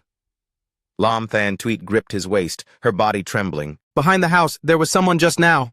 He narrowed his dark eyes, looking toward the fence. Sure enough, he saw a head hurriedly running away. In an instant, his deep eyes were tinged with a terrifying anger. He withdrew his gaze, looking at the person in his arms wearing only underwear, scooping her up and placing her on the bed. Stepping out of the bedroom, he instructed Lee Diem, who was standing at the west room door, "Help me watch her, I'm going out for a bit." He didn't say anything more, striding out of the courtyard, his tall silhouette disappearing into the night. At the house of Second Looter at the east end of the village, the neighbors heard the miserable groans of Second Looter, along with the sounds of thumping punches on flesh, listening in terror. They all knew he was a villain, to the bone a ruthless man. Nobody knew how Second Looter had provoked him, but the sounds were enough to tell he was attacking viciously. They were truly afraid someone would be beaten to death. Fourth brother, I was wrong. I went to check on the educated youth, Lee Diem, but I truly didn't see anything. Hearing Second Looter beg for mercy, he directly dislocated his jaw. Spouting nonsense, eh? Don't you crave meat? You want to eat meat, huh? Fourth brother, I was wrong. Second Looter didn't even have the strength to crawl up and kneel. He was truly afraid of being beaten to death. For a moment, he genuinely wanted to cripple him, but thinking of Tweet and their daughter, his strike was less ruthless. Tweet lay on the bed. He didn't know how much time had passed, hearing the sound of water in the yard, only then knowing he had returned and was bathing in cold water. After 10 minutes, hearing the sound of the door opening and closing, in the darkness thinking she was asleep, he gently entered the house about to grope his way into bed, when a voice rang out from the bed. "Are you back?" Tweet reached out and turned on the light. The house brightened. He stopped his movement, seeing her on the bed, one hand propping up her head, jet black hair cascading over her shoulders and fair neck. His eyes darkened, stepping onto the bed, reaching out to turn off the light. In the darkness, he wrapped his arms around her slender waist, patting her back. "It's fine now, wife, go to sleep." Before he came back, she hadn't dared to sleep, fearing he wouldn't know his own strength and might beat someone to death. He, on the other hand, was afraid of the villagers gossiping. She was utterly terrified, curling up like a little cat. In his arms, her cheek pressed against his firm, warm chest, listening to his powerful heartbeat. Her sobs gradually ceased. She didn't dare to cry out loud, fearing she would wake their daughter. Seeing his wife like this, he only felt that he had beaten the guy too lightly. He originally thought that with his notorious reputation, the thugs in the village wouldn't dare do anything. He didn't expect someone would still dare to harbor sinister intentions. But after today, those with such intentions had better cut it out. Looking at the man's tired face, she thought about how he had been leaving early and returning late to harvest and sell dendrobium recently. He brought the money back to her, protected her and coaxed her. He truly had changed. In the dark, Lin Qingshu, exhausted from crying, drowsily fell asleep. Hearing the steady breathing of the person beside him, he finally breathed a sigh of relief. The next day, Lin Qingshui was asleep when she was awoken by the sound of talking outside. In the courtyard, sister-in-law Zhao dissolved a large handful of white sugar into boiling water, pouring drinks for each of the workers. In this day and age, sugar was a luxury item. Normally, no family could bear to buy it. Cao Fengji drank a bowl of sugar water, leaned close to sister-in-law Zhao and asked in a low voice, "Yesterday I thought I heard your sister-in-law screaming." In the house, sister-in-law Zhao set the kettle down, looking at Cao Fengji's gossiping face. "Sigh, your house is 2 miles away from the fourth brother's house, yet you still heard it. What's wrong? Were you free with nothing to do last night?" Squatting under the couple's window to eavesdrop, Cao Fengji smiled and didn't answer, thinking about how she heard last night that the MC beat that scoundrel, Erlai from the east side, half to death and even broke his leg, and that his city wife was never well behaved. She guessed this wife had fooled around behind the MC's back. She couldn't help but want to gossip about it with others. Sister-in-law Zhao was too lazy to pay attention to her, carrying the kettle to pour drinks for the others. Coming over to my side, she winked at me and whispered, "Go check on Qingshui." Normally she'd be up by now. The young girl might be frightened into getting sick. I stopped what I was doing while moving bricks. When I got up this morning, she was indeed still asleep. It was already 10 a.m. now. I lifted the curtain and entered the bedroom. When I opened the door and walked in, Lin Qingshu was already awake. He instinctively pulled her into his arms, tilting his face to say to the person in his embrace, "Since you're awake, hurry and change your clothes. I'll bring breakfast in for you to eat in a bit." His voice carried a hint of hoarseness. The curtains were still drawn, and it was incredibly noisy outside. Lin Qingshu couldn't help but ask, "What are they doing in the yard? Why is it so loud?" He smiled and replied, "They're rebuilding the courtyard wall." "It's very messy, wife. Don't go out just yet. There's still work to be busy with outside." "Then why aren't you letting me go?" Not only did he not let go, but he pulled her even tighter instead. Looking at her, he said, "Give me a kiss, and I'll let go. Stop messing around. Hurry and let go. It's packed with people outside." "How am I messing around? You're my wife. I asked you to give me a kiss, yet you refuse. Do you not like me anymore?" His tone carried a bit of aggressive playfulness and grievance. Lin Qingshui originally intended to explain, but in the end she didn't say anything. She leaned forward and gently pecked his cheek. There, getting a kiss from her. A gleam flashed in his handsome eyes. He happily cupped her small face and kissed her down. "Staying in the room is boring too. I want to go out and help." Without a second thought, he flatly refused. "If you're bored, I'll ask sister-in-law to come in and chat with you in a bit." Lin Qingshui knew going out to help was hopeless. Seeing him step outside and open the door, she dejectedly turned back to the bedroom to play with her daughter. Because there were many people helping. The courtyard wall was fully built by 4 p.m. that afternoon. The 2-meter-high courtyard wall was fully embedded with broken glass shards. For an average person without the help of a ladder, wanting to climb over a 2-meter wall would be difficult, let alone when the wall was covered in broken glass. Building the fence wall before building the house, this was also a first. Behind his house, Cao Fengji giggled. "Last night I went out to use the restroom and saw Erlaizi secretly sneaking out from Lin Qingshui's room. I'm afraid those two have already done the deed." Zhang Honghua blurted out, "No way if that's true." "Then Lin Qingshui is way too shameless." The two sisters-in-law whispered and winked at each other, looking toward Lin Qingshui with mocking eyes. This scene fell right into his eyes as he had been staring intently at them. Those words also reached his ears without missing a single syllable.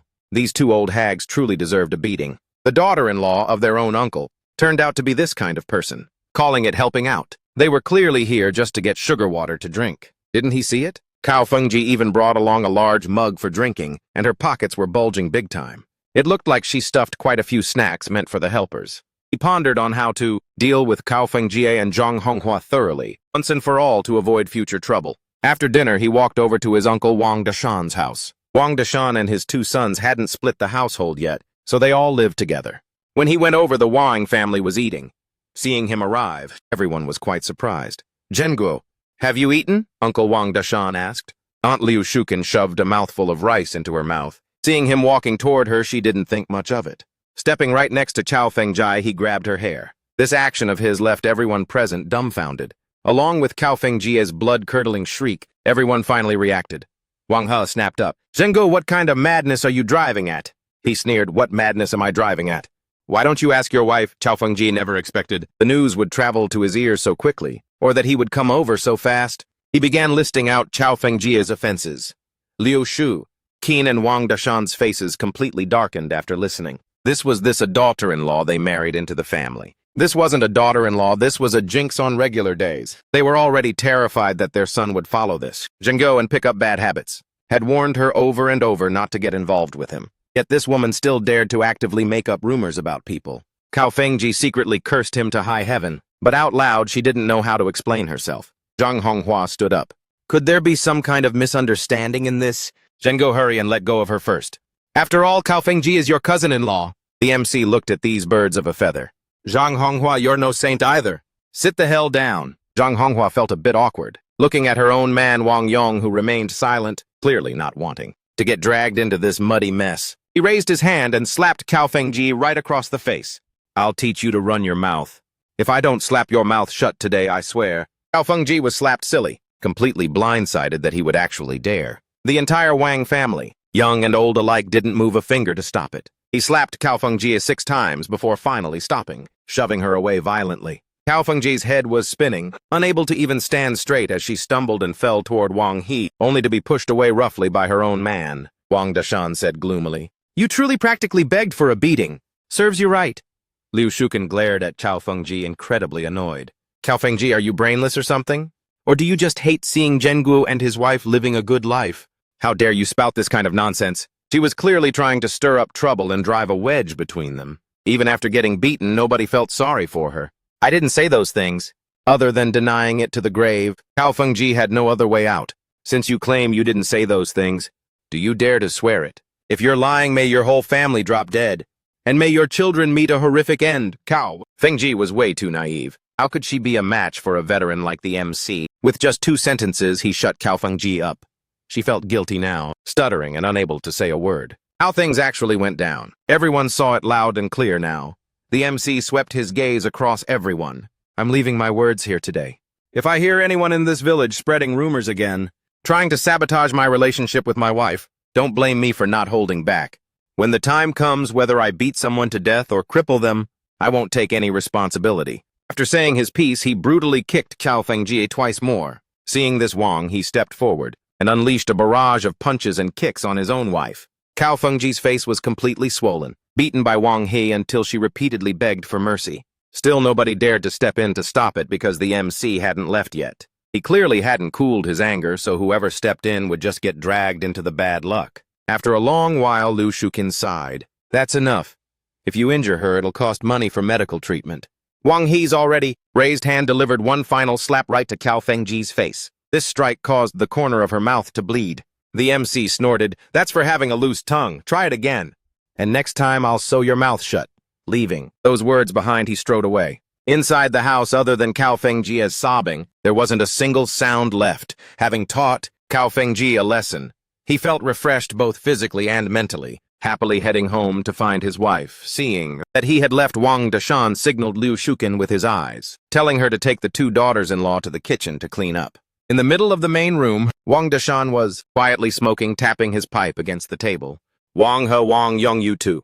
Better keep a tight leash on your wives. If there are any rumors in the village about the 4th brother's family, I won't be able to protect you two either. We can't afford to provoke that 4th brother.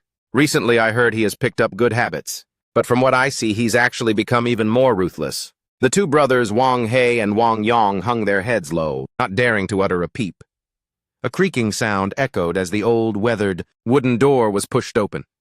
Cao Fengji hurriedly closed her eyes, not having time to figure out what she should do. They'd been married for several months now, yet her belly still showed no signs of a baby. Her parents-in-law and even her husband just now, they just watched her get beaten without anyone lending a hand. What kind of people were they? Wang He walked in and didn't say anything either, sitting on the edge of the heated brick bed, lost in thought, his mind in a total mess, unable to calm down at all. This cousin of his was definitely not simple. His father's point was to not mess with him. But this wife of his was incredibly beautiful. Asking him to completely let go and send her back to her parents' house, he couldn't bear to do it either. The 2 stared at each other, neither saying a word. After a while, Cao Fengji crawled up. I was wrong. Wang He was slightly surprised. He didn't expect a day would come where she'd actually admit her mistake. Seeing that he remained silent, Cao Fengji added, From now on, I'll behave myself and live properly with you. I promise to keep the door shut and not go outside. Wang He stared intently at her for a few moments, then turned his head and walked away.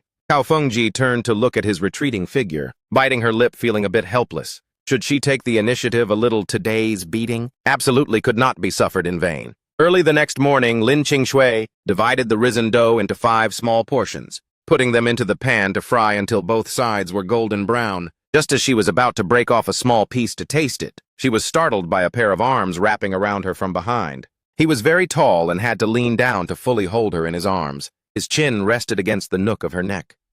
Lin Qingshui trembled slightly, only relaxing once she caught his familiar scent. She dazedly turned her head back, realizing he was staring intently at the food in her hand, a faint smile on his lips. She fed the fried dough cake into his mouth.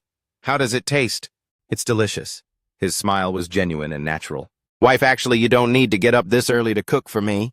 Go back and coax the baby to sleep a bit more. You're going hunting and it's cold in the mountains. It's better to eat something hot early in the morning. Seeing him just grab some dry rations and leave early in the morning these past few days, Lin Qingshui naturally wanted to do something for him. I'm heading out. After finishing breakfast, he put on his boots, shouldered his carrying baskets, and walked toward the mountains. After walking for about 2 hours, he successfully located that dendrobium patch. Taking out his tools, he worked tirelessly until noon, finally finishing the harvesting of the dendrobium. Seeing that it was still early, he wasn't in a rush to head down the mountain just yet, searching around the dried logs to try his luck. Sure enough, he discovered a major prize. He took long strides forward. Was that a mushroom? No, wait. How could there be a shriveled mushroom that was bright crimson like that? Those were 4 lingji mushrooms of varying sizes. Today's trip up the mountain was totally worth it. Why hadn't he discovered this place before? Deep in these woods, treasures were hidden everywhere. Setting the basket down, he snapped off some wild grass to use as a lining, using a sharp blade to cut the lingji mushrooms and place them inside. On top, he spread another very thick layer of grass. Just as he was preparing to leave, his eyes suddenly caught a small, not very noticeable hole next to an oak tree. Around the opening of the cave, small bits of dirt and footprints were scattered. Those were tracks left behind by a badger. This looks like a badger den. Badger meat is delicious and can be used to nourish his wife, and badger fat is a rare medicinal ingredient. But badgers are very clever and cunning. Catching one directly is absolutely no easy feat. He decided to use the smoking method to try his luck. Searching inside his storage space, he found a small handful of dried chili peppers. He carefully stuffed the dried chilies and dry firewood into the cave entrance. The flames flickered as a dense cloud of smoke rose up carrying a pungent odor that blasted straight into the badger den. He stepped aside and waited patiently. Once the badger smelled the strange smoke, its instinct would be to find an exit to escape. Meanwhile, he had already set up a trap net at the cave entrance, just waiting for the badger to walk right into it. He was taking a bit of a gamble. Badgers are great at digging, and their elaborately designed dens often have multiple exits. He remembered an Animal Planet show mentioning that some badger dens even exceed 130 exits. Time passed minute by minute, second by second. The mountains and forests were quiet with occasional bird chirps echoing. He stared intently at the cave entrance, his palms breaking out in a slight sweat from the long wait. After half an hour, there was still no movement. Just as he was about to give up and use wet branches to put out the fire, the cave entrance suddenly showed signs of movement. A furry badger head poked out, its eyes flashing with panic amid the smoke. Immediately after, its entire body squeezed out of the hole, rushing straight into the net in a panic. Quick-eyed and fast-handed, he swiftly pulled the net strings, trapping the badger securely inside the net. Judging by the naked eye, this badger probably weighed well over 20 pounds. With a 1 in 6 chance of catching one like this at a cave entrance, he was already very satisfied. Taking water out from his storage space, he ensured the fire was completely extinguished before turning around to head down the mountain. Meanwhile, back at the house, several villagers who found out he bought a TV flocked to his home out of curiosity, wanting to see what this TV that city folks talked about actually looked like. Throughout the day, his house was incredibly lively, with people constantly coming and going. During this time, a few people saw Zhao Zhenghong ordering someone to haul over a pile of construction materials. Upon asking, they found out he was about to build a house, leaving everyone astonished. They talked about all sorts of things, all believing he wouldn't be able to afford to build this house, thinking there was no way he had that much money. They even secretly gossiped behind his back that he didn't know how to manage his life, spending so much money to buy a metal box that serves no purpose, which was both a waste of money and a waste of electricity. For Lin Qingshui, just the task of hosting the people who came to watch the TV left her completely exhausted. She felt the house was even more crowded and lively today than on their wedding day. Just as she was about to sit down and rest, she saw the MC carrying his shoulder baskets back home, and her eyes suddenly lit up with joy. Holding the child, she ran out to greet him. "How come you're back so early today?" While speaking, she noticed his bamboo basket was lined with grass leaves. After a few times like this, just by looking at the grass lining his bamboo basket, she could immediately guess there was something inside. She also wondered a bit why his luck was always so good. Wild dendrobium is something you can only encounter by chance, not seek out, yet every single time he went up the mountain he managed to bring some back. Lin Qingshui was wearing her brand new red sweater, making her skin look even more fair and smooth, which left him momentarily dazed as he stared. Walking up to her, he lowered his head intending to kiss her cheek, but she blushed and dodged it. Lin Qingshui found this guy wasn't being proper at all, asking for a kiss every single second in broad daylight.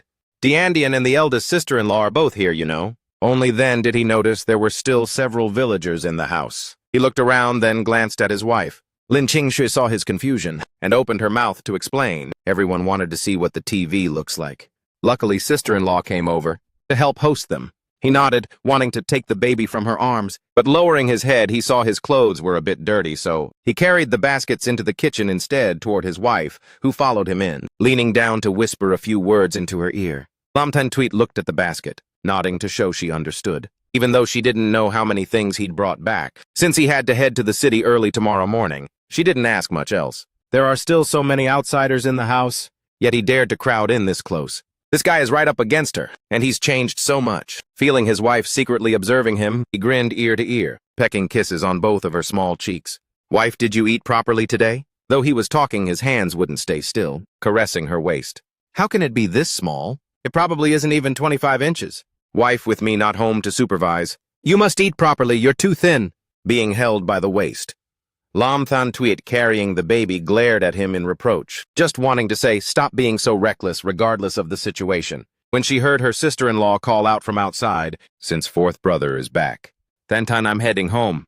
The old trio is about to come home from the fields. Having said that, she walked outside. Lam Than Tweet hurriedly called her sister-in-law back. Sister-in-law, wait a moment, let me hand the baby to him.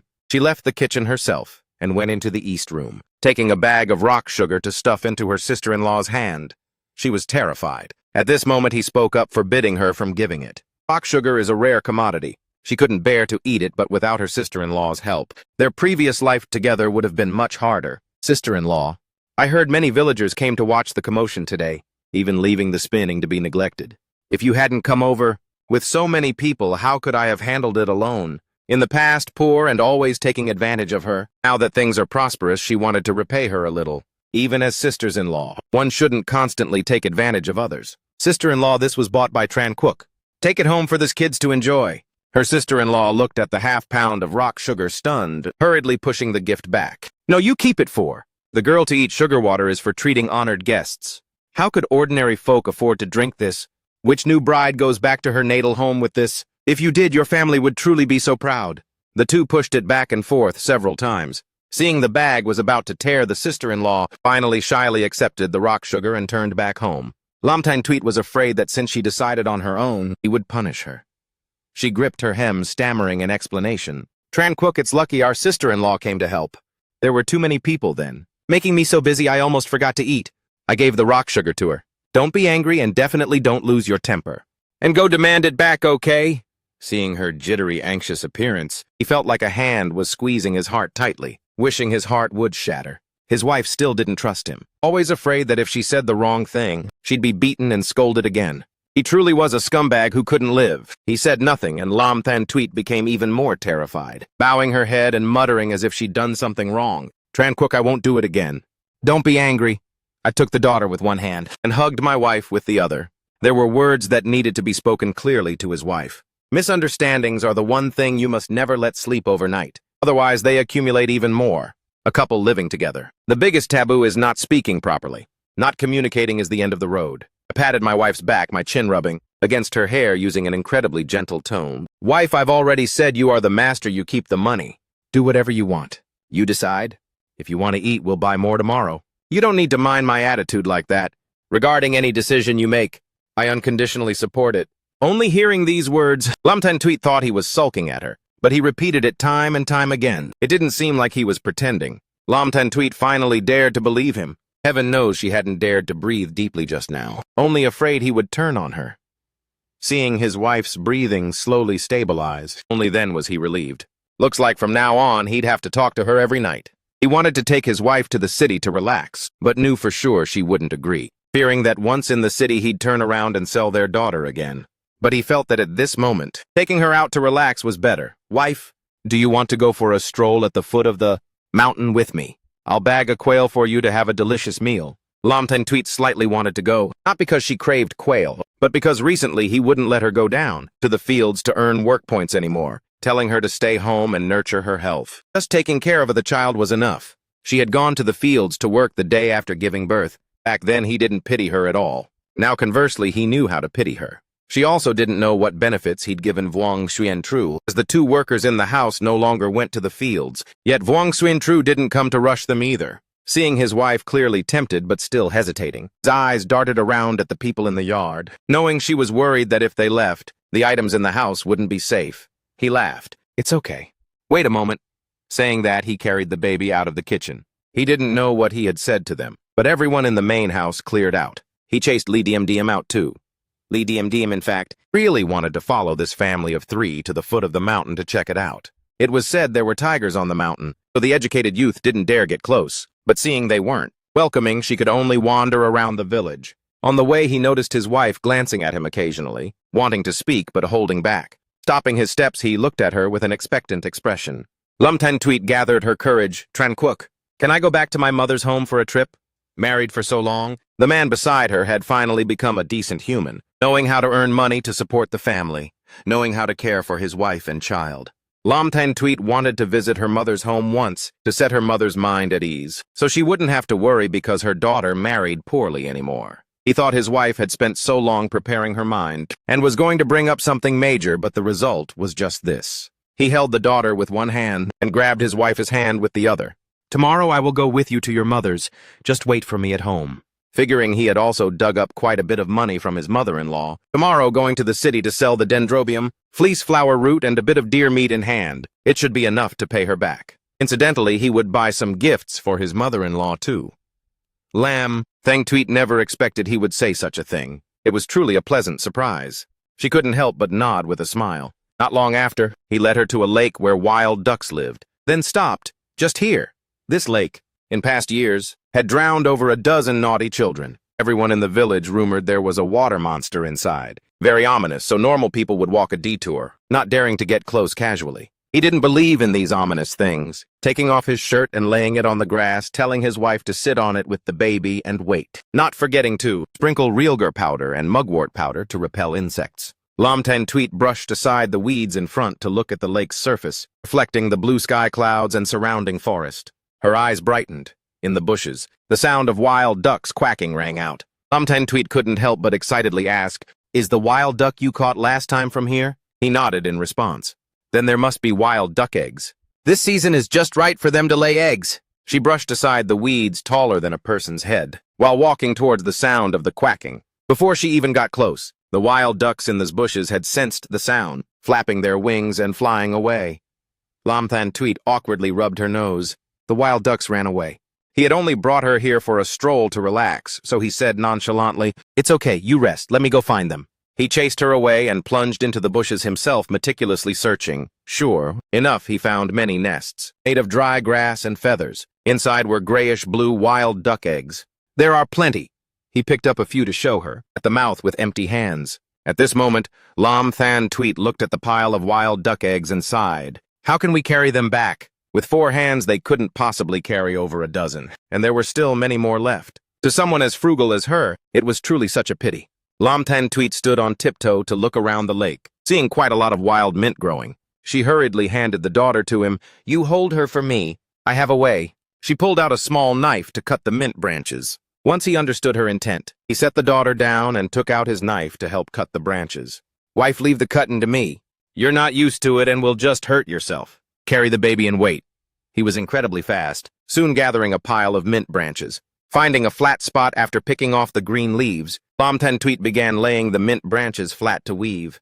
He could only stand and watch from the side, unable to help. Before long, Lam Ten Tweet had finished weaving the bottom of the basket. Suddenly, as if remembering something, she looked up at the sky asking, "Are you hungry?" He shook, his head indicating he wasn't. Lam Ten Tweet rubbed her stomach. "I'm embarrassed, but I'm a little hungry." "No need for that," he hurried to say. "I'll go hunt and grill a bird for you." "No need?" Lam Ten Tweet took 2 buns from the cloth bag. "I brought buns. Heating them up is enough to eat.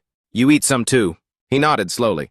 Lam Ten Tweet smiled radiantly. He cut some dry grass by the lake to start a small fire, placing the buns on the fire to heat. After letting him watch the fire, she went back to weaving the basket, never once idling. She was incredibly fast. The aroma of grilled buns just started to spread when the basket was done. She leaned in close to show off. "Look, is it pretty?" "Beautiful, you have such skilled hands." He looked up, taking the grilled buns and handing one to her. "Eat." Lam Ten Tweet set the basket down, washing her hands in the lake. The two sat on a dry log by the lake, blending into the mountain breeze and the autumn sun, eating the grilled buns bite by bite. He finished eating, then stood up, picked up the basket, and walked into the bushes alone to pick up the wild duck eggs. This forest had been untouched for years, free from many natural predators, reproducing well. Just while Lam Ten Tweet was eating, he had already picked up 1 basketful. Looking at it, he could probably pick up 2 more. Lam Ten Tweet got 1 basketful, and not being greedy for more, she felt this was enough. "Stay here and wait a moment, I'm going deeper, to see if I can catch any other prey." He plunged into the dense forest. Lam Ten Tweet carried the baby, her eyes staring fixedly at the man in the bushes far away. Occasionally she'd see his head poke out, crawling flat on the ground, carefully moving. When he crawled through the bushes, her heart would skip a beat. In such deep grass? Could there be snakes if he gets bitten? What then? The more she thought, the more regretful she became. The waiting became endless, and she became anxious. When he poked his head out, she shouted, pushing impatiently toward the bushes. "Hurry up, I don't want to eat quail anymore." The distance was too great. He didn't hear her at all, disappearing back into the bushes. Lam Tantuit grew increasingly restless, carrying the baby bowing down, picking up his shirt from the ground and gripping it tightly in her hand. He stood at the foot of the mountain, staring into the distance. Because he had his virtuous wife with him and was only at the foot of the mountain, he didn't use the hunting rifle but instead used a slingshot. This wasn't an ordinary object. The frame was forged from steel rod and bent, refined through countless grindings and adjustments. The rubber band was made specifically from high-quality cow tendon. Holding it, it felt heavy. His eyes were as sharp as a hawk's, watching the sky, searching for targets. Finally, in the last light of the sunset, a wild goose slowly flew into his line of sight, flapping its wings as if rushing back to its nest. That's the one. He took a deep breath, composed himself, and slowly raised the slingshot. The range of the slingshot is limited, and the goose flies very high, but he had his own way. As soon as he made his move, he fired 3 shots in rapid succession. The first stone flew into the air. The second stone followed closely, colliding with the first. The third stone immediately collided with the 2 preceding it, carrying the sound of tearing through the wind, rushing straight toward the silhouette about to vanish on the horizon. In the end, the first stone, under the pressure of the 2 following, precisely struck the goose's wing. The goose's body suddenly trembled, losing its balance, spiraling in the air, then falling. A surge of indescribable excitement and pride rose in his heart. He gripped the slingshot, eyes following the falling goose, until it landed safely on the grass not far away. Wait until he carried the goose down, only to see his wife carrying the baby hurriedly coming up the mountain. Seeing this scene, his heart nearly popped out. The mountain path was incredibly slippery. He hurriedly called out to stop her. "It's dangerous, don't go up anymore." The sudden voice startled Lam Tantuit, who hurriedly stopped. Her trembling voice called out to him, "Hurry down, I don't want to eat quail anymore." "I'll never eat it again. Hurry and get down here." By the end, the corners of her eyes were red. She waited in the bushes, looking at the mountain, seeing no movement for a long time. Heaven knows how terrified she was in that moment. Afraid if something happened to him on the mountain, what would she do? She simply dared not imagine it. He also realized something was off with his wife. He had no mood to hunt anymore, hurriedly calling out in response, "I'm coming out right now. Stay there and don't move." Saying that, he hurriedly headed down to the foot of the mountain. He carried the goose and strode before his wife, staring fixedly at her reddened eyes, asking, "What's wrong? Are you cold? Let's go home." Lam Tantuit said nothing at all, turning around to carry the baby ahead. The feeling of uneasiness and fear lasted a long time and still couldn't calm down. He absolutely couldn't understand why his wife was suddenly unhappy. When leaving the house, she was perfectly fine. After just a little while, she'd changed her complexion. Several times he wanted to open his mouth to start a conversation. He wanted to take back his outer coat and pants. But seeing his wife with a stern face carrying the baby, not even bothering to look straight at him, there was no other way. He had to leave his legs, wrapped in a large blanket for the upper body, carrying the goose and a basket of eggs, walking behind his wife. Passing by Old Man Lai's gate, Old Man Lai was squatting on the doorstep smoking tobacco. Seeing fourth brother Triu's wife carrying the baby in front, in her hand still clutching the fourth brother's clothes, and looking at the fourth brother, that tall 180-centimeter figure following behind his wife, looking utterly defeated, wilted like an eggplant hit by frost. Why didn't I notice it before? Fourth brother Triu was as arrogant as a crab outside, but before his wife he's this cowardly. The young couple reached the front. Old Man Lai couldn't help but tease. "Fourth brother, what's wrong with this? Scolded by your wife?" He craned his neck, sneaking a glance at his wife. He couldn't see her complexion, only seeing a fair stretch of neck exposed. He hurriedly withdrew his gaze, smiling at Old Man Lai, too chilled to even dare utter a word. The two, one after the other, reached the door.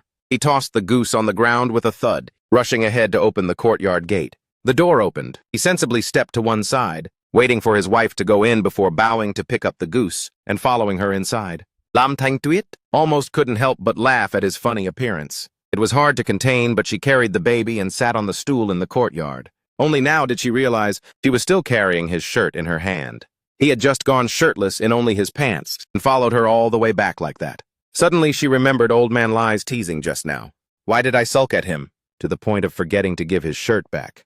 Stealing a look at him, seeing he wasn't angry and was quietly ladling water, Ben stood up and told him, "Don't use cold water to wash it. I'll go boil some warm water for you." saying that she used one hand to carry their daughter, struggling to open the door, intending to place the daughter in the small bed in the room. He heard his wife take the initiative to talk. Instantly, his spirits soared. He turned his head around, seeing his wife carrying their daughter struggling to open the lock. He hurriedly set the water basin down, taking a few steps forward, coming behind his wife, taking the key and inserting it into the lock, agilely opening the door. He leaned down, looking at the wife he was holding, feeling immensely joyful. He looked at their daughter. "I'll go bathe in cold water and then cook for you." Lam Tan Tweet said nothing. The moment the door opened, she carried the child into the house, laying the sleeping child on the small bed, pulling the blanket back up and stepped out from behind the curtain. Seeing him, shirtless, splashing cold water over himself, she felt all her anger vanish. She secretly thought, let him freeze to death, that would be it. Approaching, she picked up his shirt from the chair, sitting there waiting for him to bathe and come inside. Lam Tan Tweet took his clothes and walked to the well, carrying a bucket to start washing the clothes, washing while pondering. Full of nonsense? He strode in from outside. As soon as he stepped through the door, he saw a young stranger, the woman carrying the baby standing there, smiling as he looked at his wife. Is this a sister Lee? Deem, after noticing his gaze, lowered her eyelashes slightly. She didn't dare to face him, even though she prided herself on being a city girl, and always looked down on these dirt-caked, mud-legged villagers, ever since this man of the house sat on the tractor and returned in the flesh. Even though she had been standing right there, his eyes and heart had only ever held his little wife. Someone was standing here alive and well, yet from start to finish, he hadn't bothered to look at her even once. Lam Tan Tweet was busy with the work in her hands. Hearing his question, she only now reacted, "There's an extra person in the house." That educated youth had just been silent, saying nothing, but she had been too focused on organizing what he'd bought that she'd completely forgotten about her.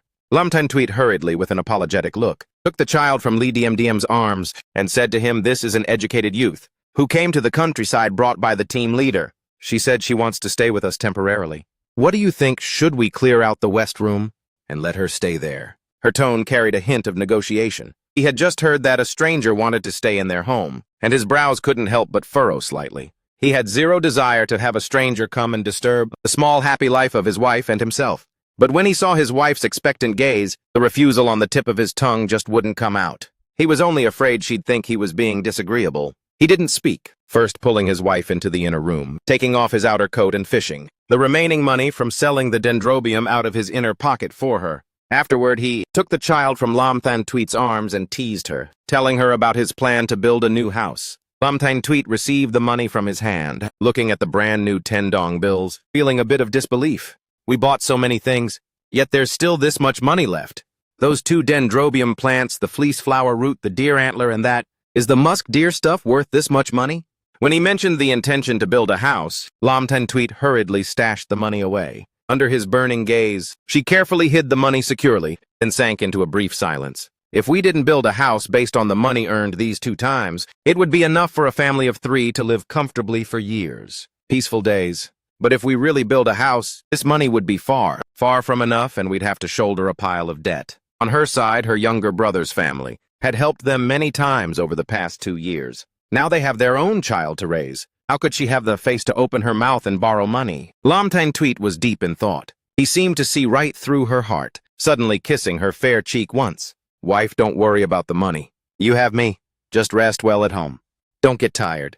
The soft, warm sensation unexpectedly touching her cheek made Lam Tan Tweet's face blush instantly. She glared at him, her eyes full of coquettishness, whispering a reminder, "What are you doing? There's someone outside. Have you no shame?"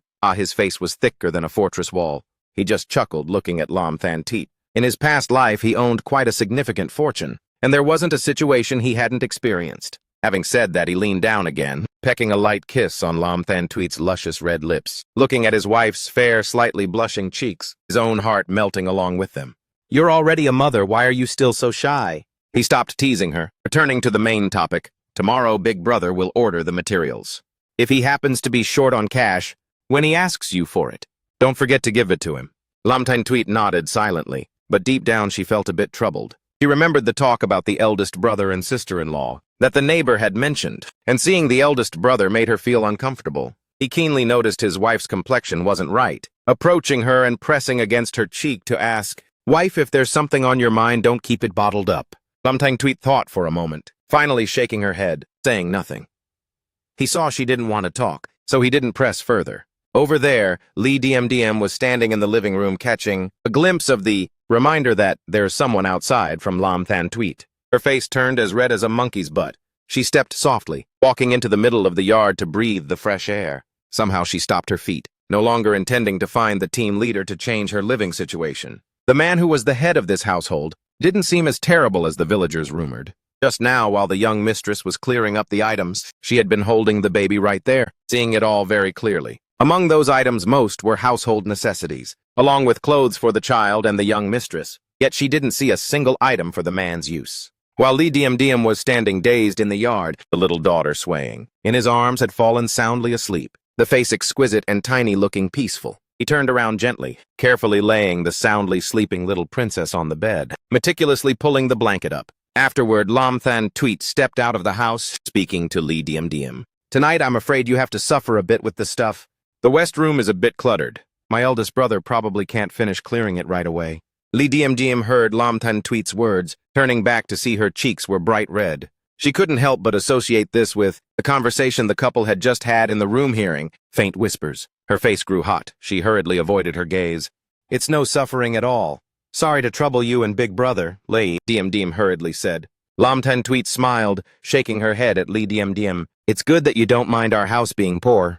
Saying this, she bent down, intending to move the wooden bed for her daughter into her own east room. He saw this and hurriedly rushed to help wife. Let me move it. Don't risk spraining your back. Lam Than Tweet chuckled. Turning and heading into the west room, she also wanted to help clean up. He was working shirtless. After being requested several times by his wife, he had to put on a white undershirt. His arms with clear muscular definition were exposed, radiating a sense of strength. The undershirt covered the shallow and deep scratches on his broad back. He had no idea why his wife insisted he wear an undershirt, but he just carried the rakes, intending to move them out to the yard. He hadn't been busy for 2 minutes before seeing his wife roll up her sleeves and step in. He hurriedly opened his mouth to stop her. Wife, you don't need to help here. It's very dusty. Hurry out to the yard and rest. He said this, seeing Lam Than Tweet wouldn't listen to his advice. Feeling impatient, he dropped the fence-making materials in his hand and pushed her outside. His heart ached so much with this much dust here. How could he let her in to help? If it weren't for the upcoming house construction, where there would be a crowd of grown men coming in and out, he wouldn't have let this educated youth stay in his house. But then again, keeping Lee Diem was also beneficial. When he went up the mountain to hunt or forage for dendrobium, he could chat and relieve the boredom for his wife. Lee Diem saw him push Lam Than Tweet out, unable to stop herself from covering her mouth and teasing sister-in-law. He really dotes on you. Hearing Lee Diem say this, Lam Than Tweet's face flushed red, smiling with a bit of bashfulness, not saying anything. This person has really changed. As long as he's home, he won't let me lift a finger at all. Even the warm water for wiping down at night. He boils it beforehand and brings it right to the room for me. These past few days, there really has been a feeling of being cared for and cherished. It's too good, to the point that experiencing it feels surreal.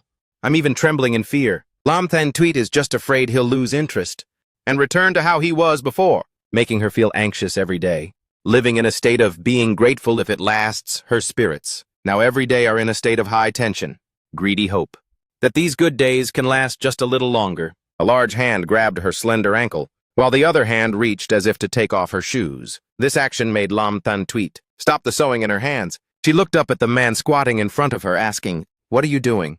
Saying this, she tried to pull her leg back, but his hand strength was immense. She couldn't pull away at all.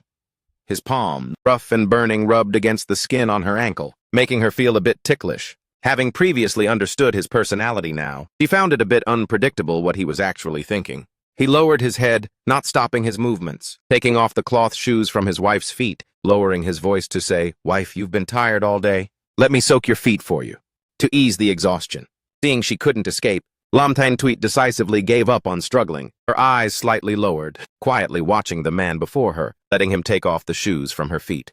After her feet were soaked in a basin of warm water at just the right temperature, her heart felt much warmer. These past few days he has changed so much, especially now. He actually takes the initiative to help her wash her feet. If this were before, she wouldn't have dared to dream of such a thing. Yet it had actually happened. When she was pregnant with a big belly and so inconvenienced, she had never seen him like this. In her heart, a bit of greed grew, sinking into the tenderness he was bringing her, the protection. Thinking of these things, she said to the man who was sitting, squatting before her, washing her feet, "Tran Kwok." I'm not angry, just as long as you don't go out wandering anymore. I'm content.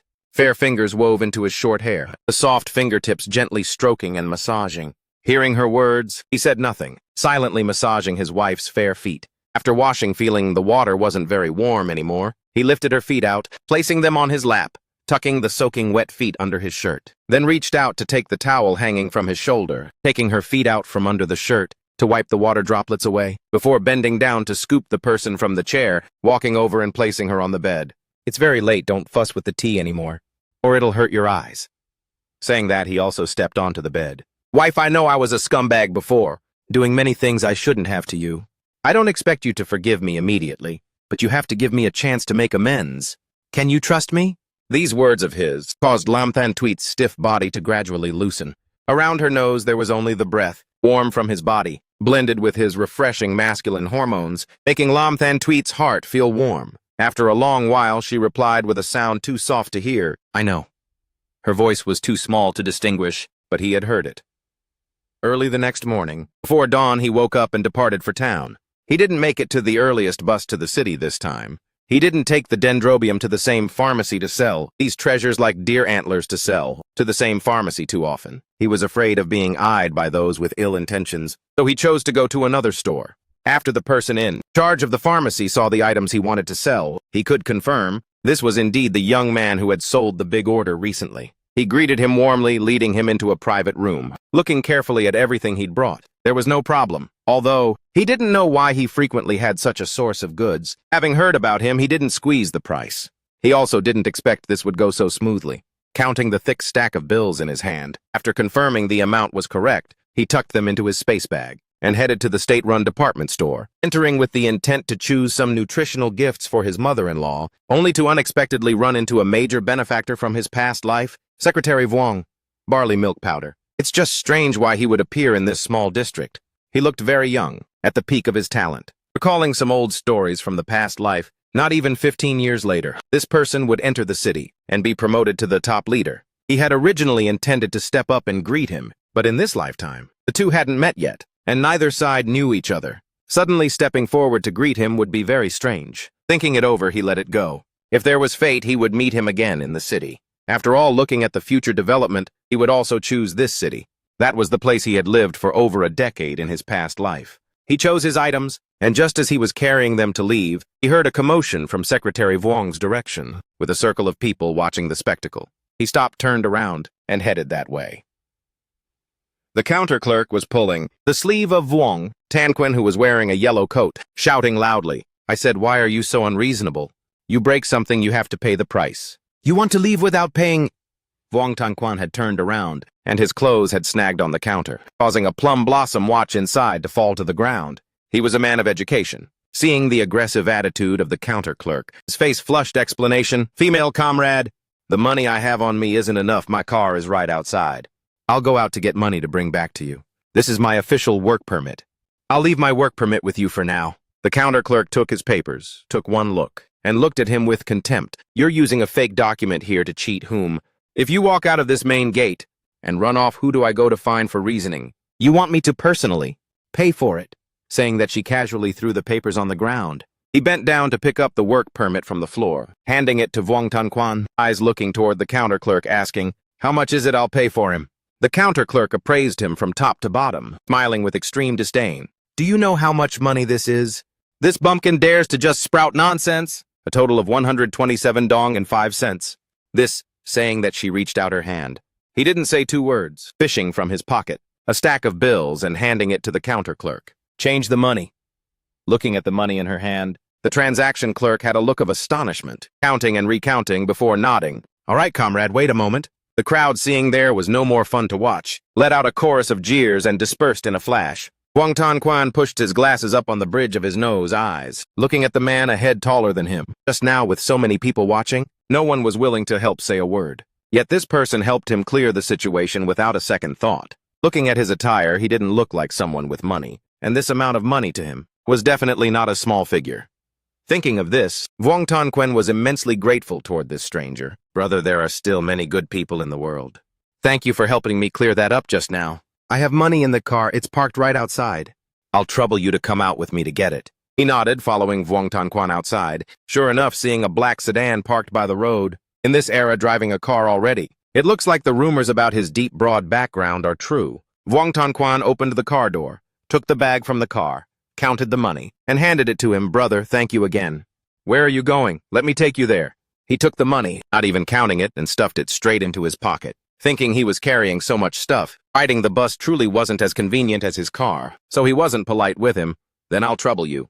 Reporting his home address to Vuong Tan, he sat in the passenger seat. On the road, the two, who usually had absolutely no intersection, chatted. There was absolutely no not clicking. Conversely, it was like old friends not meeting for many years. They chatted very harmoniously. Vuong Tan had originally thought this young man was just an ordinary person, but while chatting, he discovered that was absolutely not the case. This person seemed unfathomable. He was young, but possessed a composure not matching his age. He always felt this person wasn't as simple as his exterior appearance. He couldn't resist a thought forming perhaps in the future this person might do something great. The car pulled up to the front courtyard gate. He reached out and stepped off the car. After that, he took the nutritional goods he bought for his mother-in-law out of the trunk, bowing to thank Vuong Tan, who was in the car. Vuong Tan smiled and replied, "Young brother, we are destined to meet again," saying that he glanced at the dilapidated mud brick house behind him, then turned his head to drive away. He carried the goods into the house, catching sight of his wife holding a men's jacket. He walked over and set the items he was carrying on the table. Seeing his wife trying to hide the clothing behind her back, he was quick-eyed and nimble-handed, snatching the green jacket from her hands, chuckling as he asked, "Wife, did you buy this for me?" He then put the jacket on. Tan saw him putting the jacket on, but the collar was still crooked, so she instinctively stepped up and stood on tiptoe, raising her hands to adjust the collar for him. After fixing it, she backed away a few steps, assessing him from top to bottom. The shoulder width was a perfect fit, just like it had been tailored. Hesitating for a moment, she explained, "I saw it was getting cold, so I took our daughter to town and bought you a new jacket." I heard this and saw her evasive gaze, understanding deep down that she lacked self-confidence, worrying about this and that. My joy was beyond description. Taking the initiative to buy clothes for me. This is the first time I stepped forward and pulled her into my arms. "Thank you, wife, I really like this outfit." While talking, I noticed a massive light bulb in the house. Lee Dim carrying the baby, had her eyes wide as two bronze bells, watching me kiss the little sister-in-law. She was completely frozen.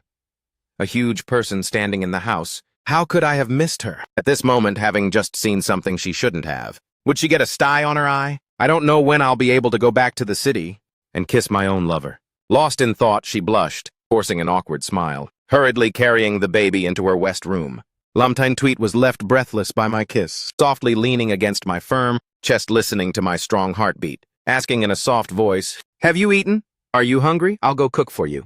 I carried my wife into the east bedroom, then pressed her down into a chair, taking out the cloth bag I'd brought with me. "You keep this somewhere safe." Tan looked up at me, withdrew her gaze, and opened the still warm cloth bag. When she saw it was filled with 10 dong bills, she hurriedly clamped the bag shut, glancing toward the door in a panic. There was definitely no one outside the curtain. Only then did she stand up and whisper, "Why is there so much?" Her voice carried a hint of fear. The money I brought home next time was more than the last. In her heart, she was both happy and worried, truly afraid I was secretly doing something shady. Seeing my wife's adorable expression, I couldn't help but laugh. "This is nothing. There will only be more money in the future." I sighed lightly. Current happiness was just like a dream. I squatted in front of my wife, eyes locking. "All right, wife, if you don't feel at ease, the next time I go to the city, will you go with me? You can see where the money comes from yourself, isn't that good?" Tan heard me say that, staring fixedly at the man before her, nodding only after a long time. Seeing she agreed, I couldn't resist leaning in to kiss her forehead once more, then said, "All right, tidy up a bit, leave me 200 dong. I'm going to borrow a bicycle to take you to your mother's later." After speaking, I turned and parted the curtain to walk outside. After I went out, Tan looked at the thick stack of 10 dong bills in her hand, glancing around the room. She just felt like nowhere was safe. Not at ease. She hid alone in the room, finding several spots, all feeling unsafe. Rechecking the previous money stash and counting the total, confirming there was no problem. She started worrying again. She didn't know where to hide this sum of money, so it would be safe. I couldn't borrow a bicycle and return to the courtyard. Plumping down on a rock, pulling a cigarette from my pocket, striking a match to light it, taking a deep drag, then slowly exhaling smoke, thinking that to take my wife and child out, not having transport wouldn't do. It was no big deal for me to walk any distance, but I couldn't let my wife and child suffer with me. I had intended to borrow a bike to carry the mother and child home, but forgot how precious this item was in this era. So precious. Ordinary folks wouldn't even be willing to ride them, so how could they lend it to an outsider? Just worried about building the house to improve living conditions. I had completely forgotten about transportation. Lam Thanh Tweet tucked the money away and walked out of the house. Seeing me sitting smoking in the courtyard, not seeing a bicycle, she knew it wasn't borrowed. So she spoke up. "We can just walk back." "We always walked back before." I nodded, determined to earn money quickly. There were too many things to buy for the house. Around 2 p.m. Lam's mother was washing clothes in the yard. A neighbor stepped in excitedly shouting, "Thin, I see your daughter and son-in-law coming back." More than half the village knew what kind of person her daughter married. Lam's mother heard the neighbor say this, hurriedly standing up, wiping her hands on her apron, panicked as she went outside. "I don't know what's happened this time. Coming here to pan for gold again."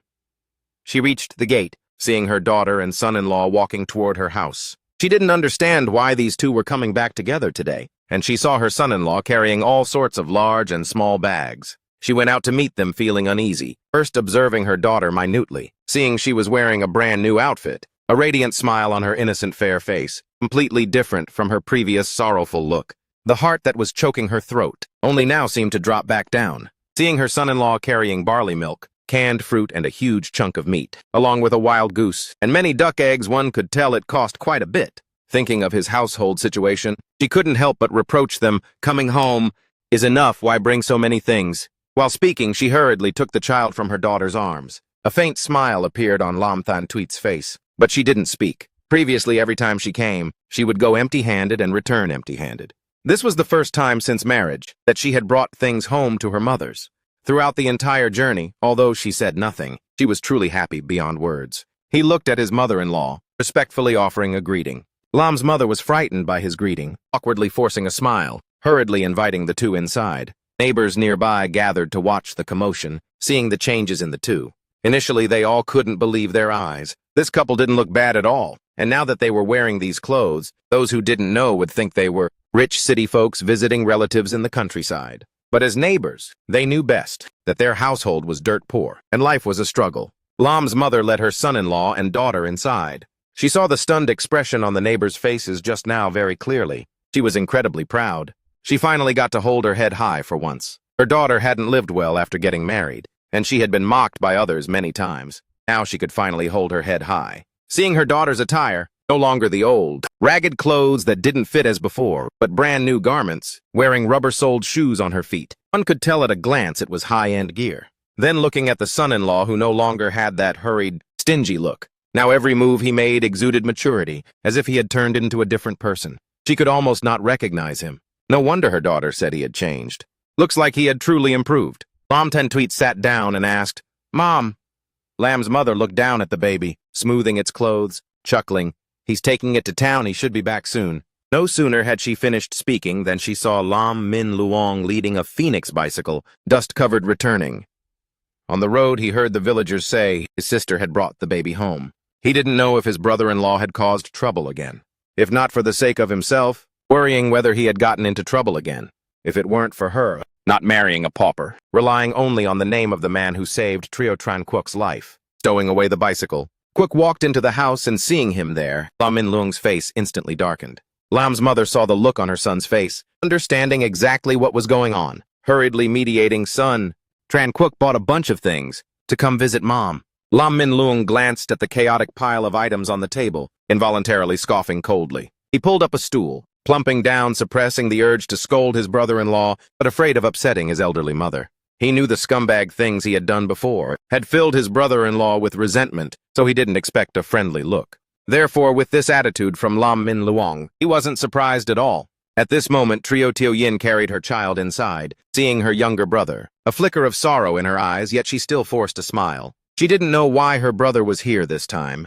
She didn't know if he was coming to beg again. Every time he came, if it wasn't to borrow money, it was to borrow things, making her unable to hold her head up at her in-laws.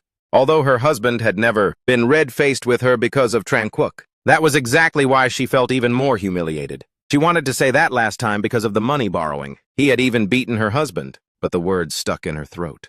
He noticed the resentment in his third sister's eyes, feeling uneasy.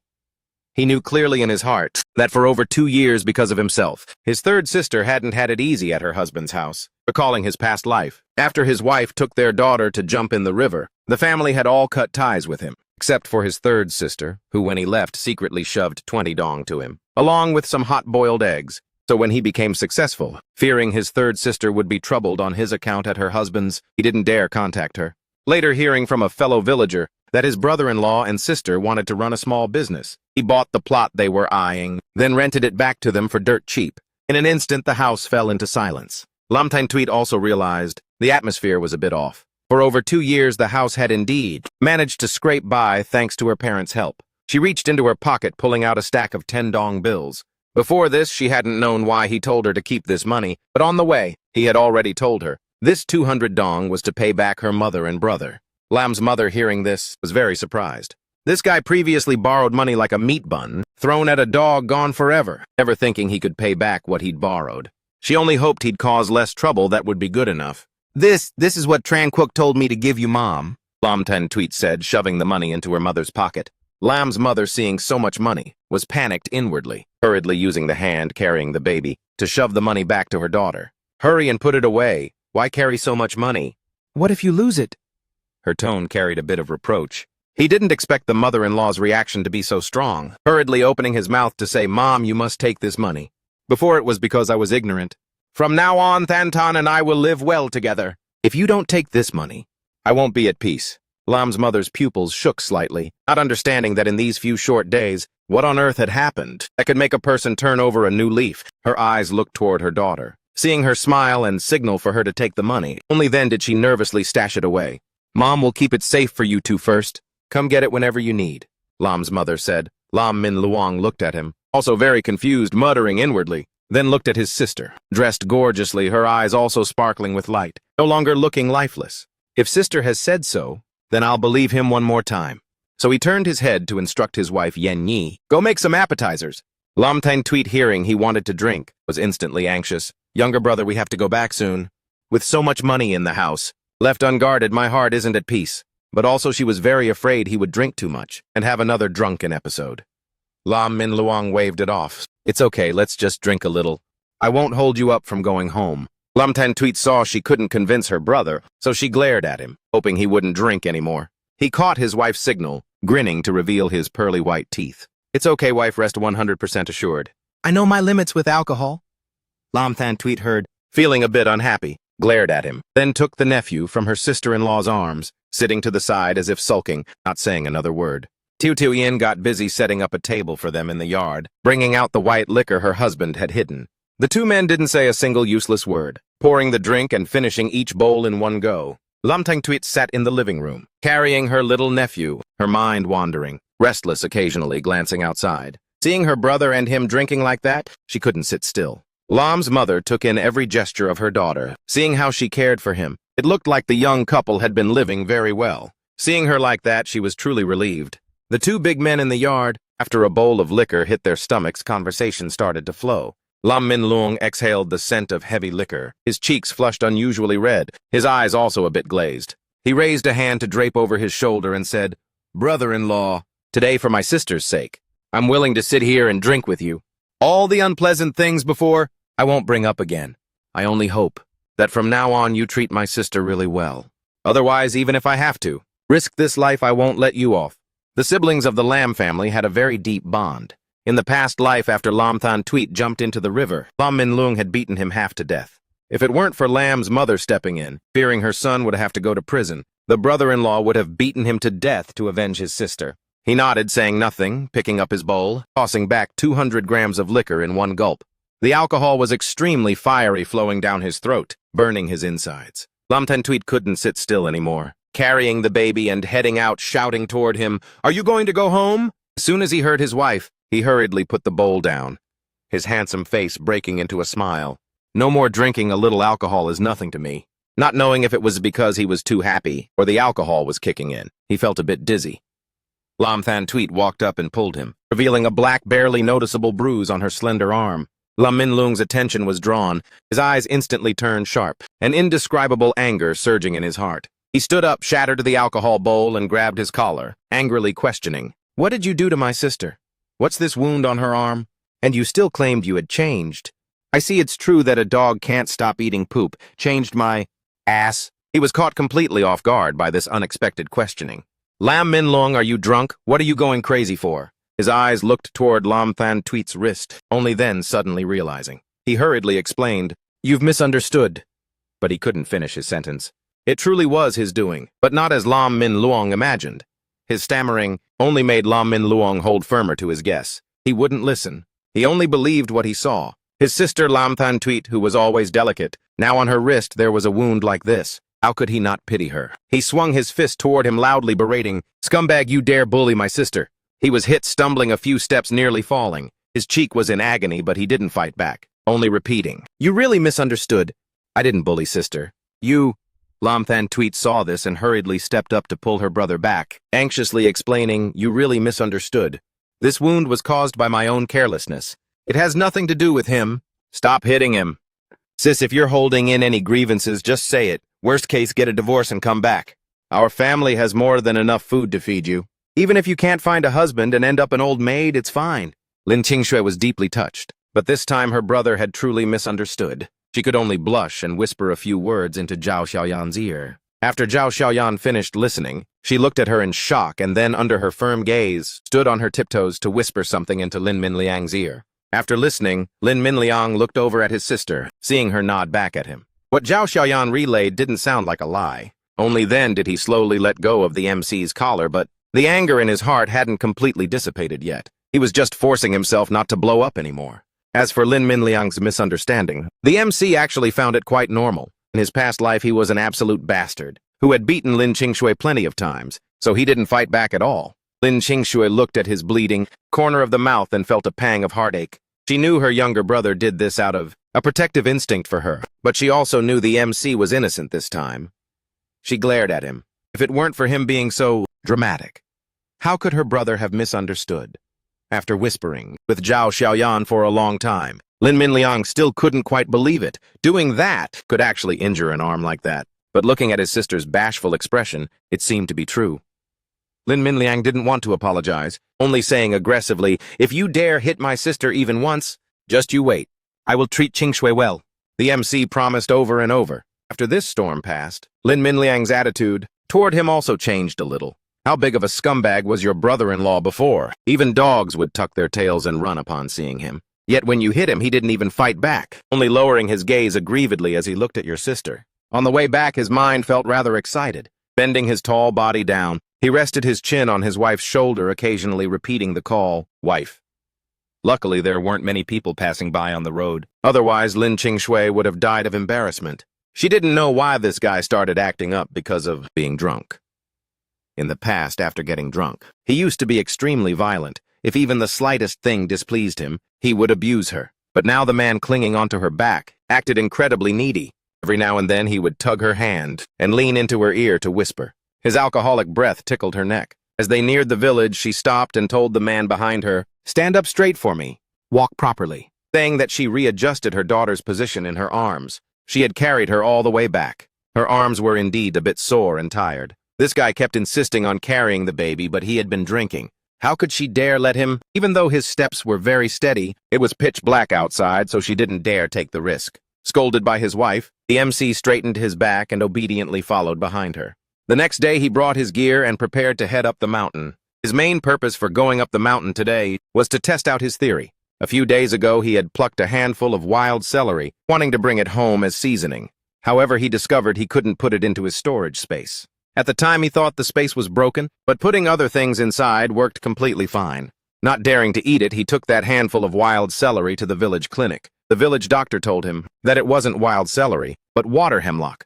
Water hemlock and wild celery look almost identical, but the entire water hemlock plant is highly toxic. If ingested by mistake, water hemlock can cause symptoms like burning and swelling in the mouth, severe diarrhea, difficulty breathing, and other conditions. In severe cases, it can lead to death within 10 hours. He gave the village doctor 2 packs of cigarettes and a rabbit to repay him for saving his life. As he was preparing to leave, the village doctor also secretly slipped him a copy of the Divine Farmer's Materia Medica, warning him that things on the mountain must absolutely not be eaten blindly. He also stuffed a packet of homemade insect repellent powder into his pocket. The MC suspected that his storage space had the ability to detect poison. Walking along the overgrown trail, he occasionally bent down, parting the bushes to search. Before long, he discovered a large number of wild mushrooms, including quite a few appetizing shiitake mushrooms. He picked them while throwing them into the storage space. Just as he suspected, those brightly colored mushrooms were toxic at a glance and couldn't be put into the storage space at all. This could be considered a hidden feature of the storage space. Poison identification. Aside from plants, he also wanted to test it on animals. He agilely navigated through the mountain forest, every step careful and swift. Whenever the sound of leaves rustling against each other echoed around him, he would quickly and skillfully raise his slingshot, loading a projectile. The pellet flew with incredible speed and precision through the dense vegetation, striking the venomous snakes trying to hide in the shadows. The struck venomous snake instantly contorted its body in pain, then lay motionless. He experimented with decapitating the snakes. Between a decapitated snake and an intact one, he discovered that only after a venomous snake was decapitated could it be stored in the space. He picked up a short-tailed pit viper, pressing down repeatedly with his fingertip, until he felt a hard object in the venomous snake's abdomen. Next, he drew a small knife from his cloth pouch, slid open the venomous snake's belly, located the snake gall, used the bile duct to tie off the gallbladder and cut it free. Then he peeled away the outer fatty membrane, carefully trimming it off. The snake gall and snake meat could both be stored separately in the storage space. After processing these things, he looked at the remaining snake carcass. Wiping his hands with a handkerchief, he thought to himself, "I wonder if my wife eats snake meat. Snake meat is very fresh and delicious. I'll just bring it back and ask. If she doesn't eat it, I can just take it to the market to sell. Luckily, I have the storage space. Otherwise, this snake gall wouldn't be easy to preserve." Taking a bottle of ergotu liquor out from his storage space, he opened the cap and threw over a dozen snake galls inside. Aside from drying them, steeping them in alcohol is the best way to preserve fresh snake galls. Suddenly, two distinct pheasants' calls echoed in the nearby woods. In the quiet forest, it sounded particularly loud. The moment he heard it, he quickly pulled out his slingshot and ammo. With a sharp whoosh, the projectile traced a smooth arc through the dim light, looking like a shooting star streaking across the night sky, firing off swiftly and accurately. A pheasant that was happily hopping around in the forest didn't even have time to react before being struck by a high-speed steel ball. In an instant, it lost its life, dropping to the ground, unable to move. I walked over quickly, gently picking up the pheasant that still had the ball lodged in it. Mushroom chicken stew, the perfect combo. "Wife, I'm back." I set the two baskets down in the courtyard. Lin Qingshui took a look. "Quite a harvest today, huh?" Washing my hands, I asked Lin Qingshui, "Wife, do you eat snake meat, Lin?" Qingshui glanced at that large, dark green patterned snake. Just looking at it made her nauseous, let alone eating it. No way. Then I won't make it. Seeing Lin Qingshui's flat rejection, I knew she disliked this kind of dish. So with a bit of regret, I stuffed the snake back into the basket and covered it with grass, to avoid an eyesore for my wife. After washing my hands, I brought out the harvested mushrooms and laid them all out to dry in the sun. I also washed a portion of the wild veggies, planning to dry some, and use the rest for pickling. My cooking movements were very fast. Before long, I called Lin Qingshui out for dinner. "Zhengo, why is this soup so delicious?" Lin Qingshui asked curiously. "This is soup made from wild veggies and mushrooms from the mountain. I picked a whole lot of them, seeing that winter is around the corner. If we harvest some more bamboo shoots and dry them now, we can use them as food during the winter too."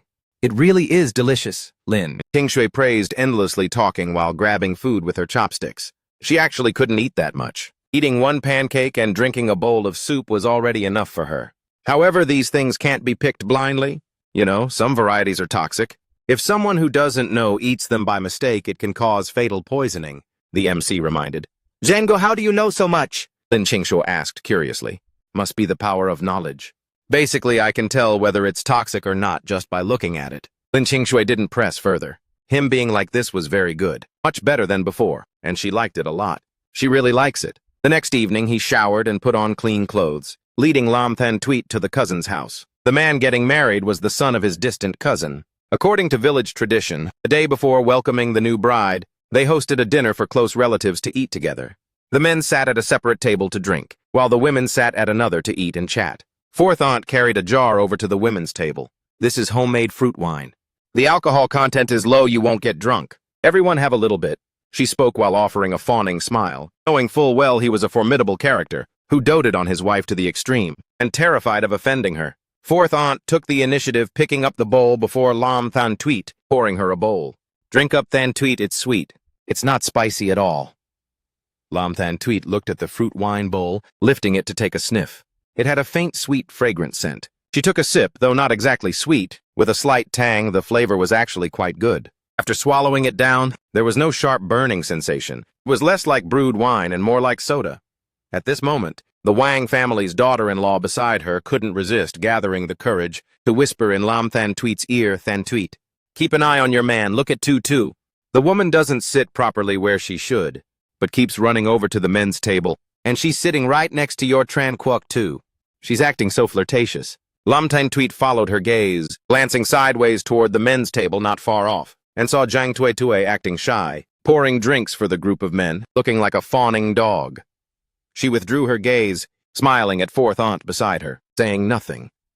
The Wang family's daughter-in-law saw she didn't react at all, feeling she didn't seem like herself today. Heaven knows fourth aunt had been so scared when she saw her bringing her here that her soul had nearly left her body, just afraid that today if any guest slipped up, it would trigger her to cause a scene. The two Wang daughters-in-law hadn't dared step out lately, their faces swollen like pig heads, rumored to be because they badmouthed Lam Than Tweet and were beaten by Trio Tran Quoc. Looking at Lam Than Tweet at close range with brows and eyes as beautiful as a painting, and skin so fair and smooth it looked like it could drip water, and a figure that went without saying, and could even faintly smell a lingering fragrance. Don't talk about men. Even as a woman, she couldn't take her eyes off her. I'm truly puzzled. We're both women. Why is she born so beautiful? Lam Than Tweet noticed the gaze of the Wang daughter-in-law next to her, then lifted the fruit wine bowl before her, saying to the person beside her, "Sister-in-law Wang, let's have a toast." The Wang daughter-in-law heard her call her sister-in-law, her honest tanned face breaking into a bright, genuine smile, lifting her fruit wine bowl to drink with her sister-in-law. "From now on, if you have any trouble, just tell me. Although I only married here a year before you, I know all the ins and outs of the village." The whole table of women looking at the city girl saw that Lam Than Tweet was easy to talk to, no longer feeling as stiff as before, and could occasionally chat with her.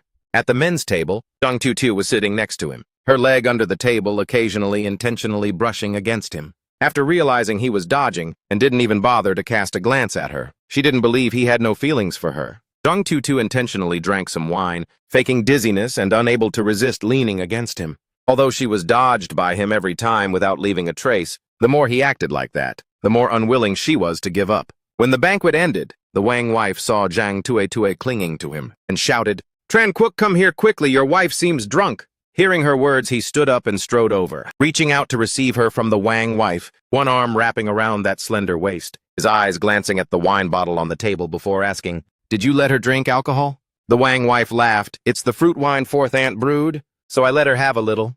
Who would have thought she'd get drunk on this?"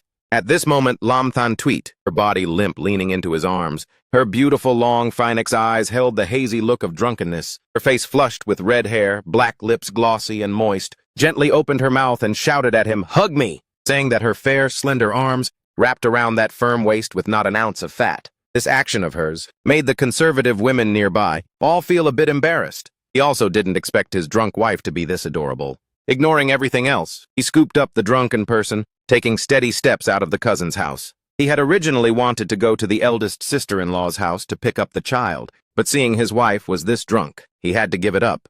Throughout the way back, Lam Than Tweet was incredibly restless, her small fair fingers constantly feeling all over him, even tearing off a button from his white shirt collar. He nearly couldn't resist doing it with his wife right there in the fields. He kept holding back, and finally managed to suppress it. Fortunately, it was night.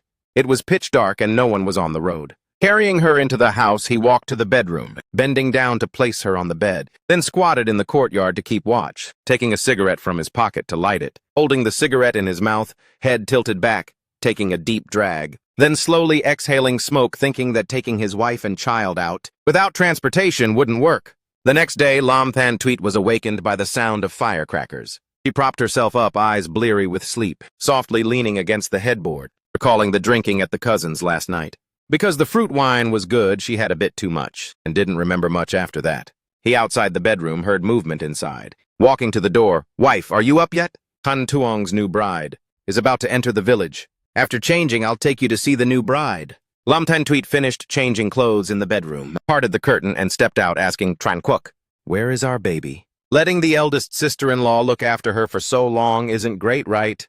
Eldest sister-in-law said she doesn't like the noise. Let's go pick up the baby later. She happily went to the yard to wash up, then followed him to see the excitement.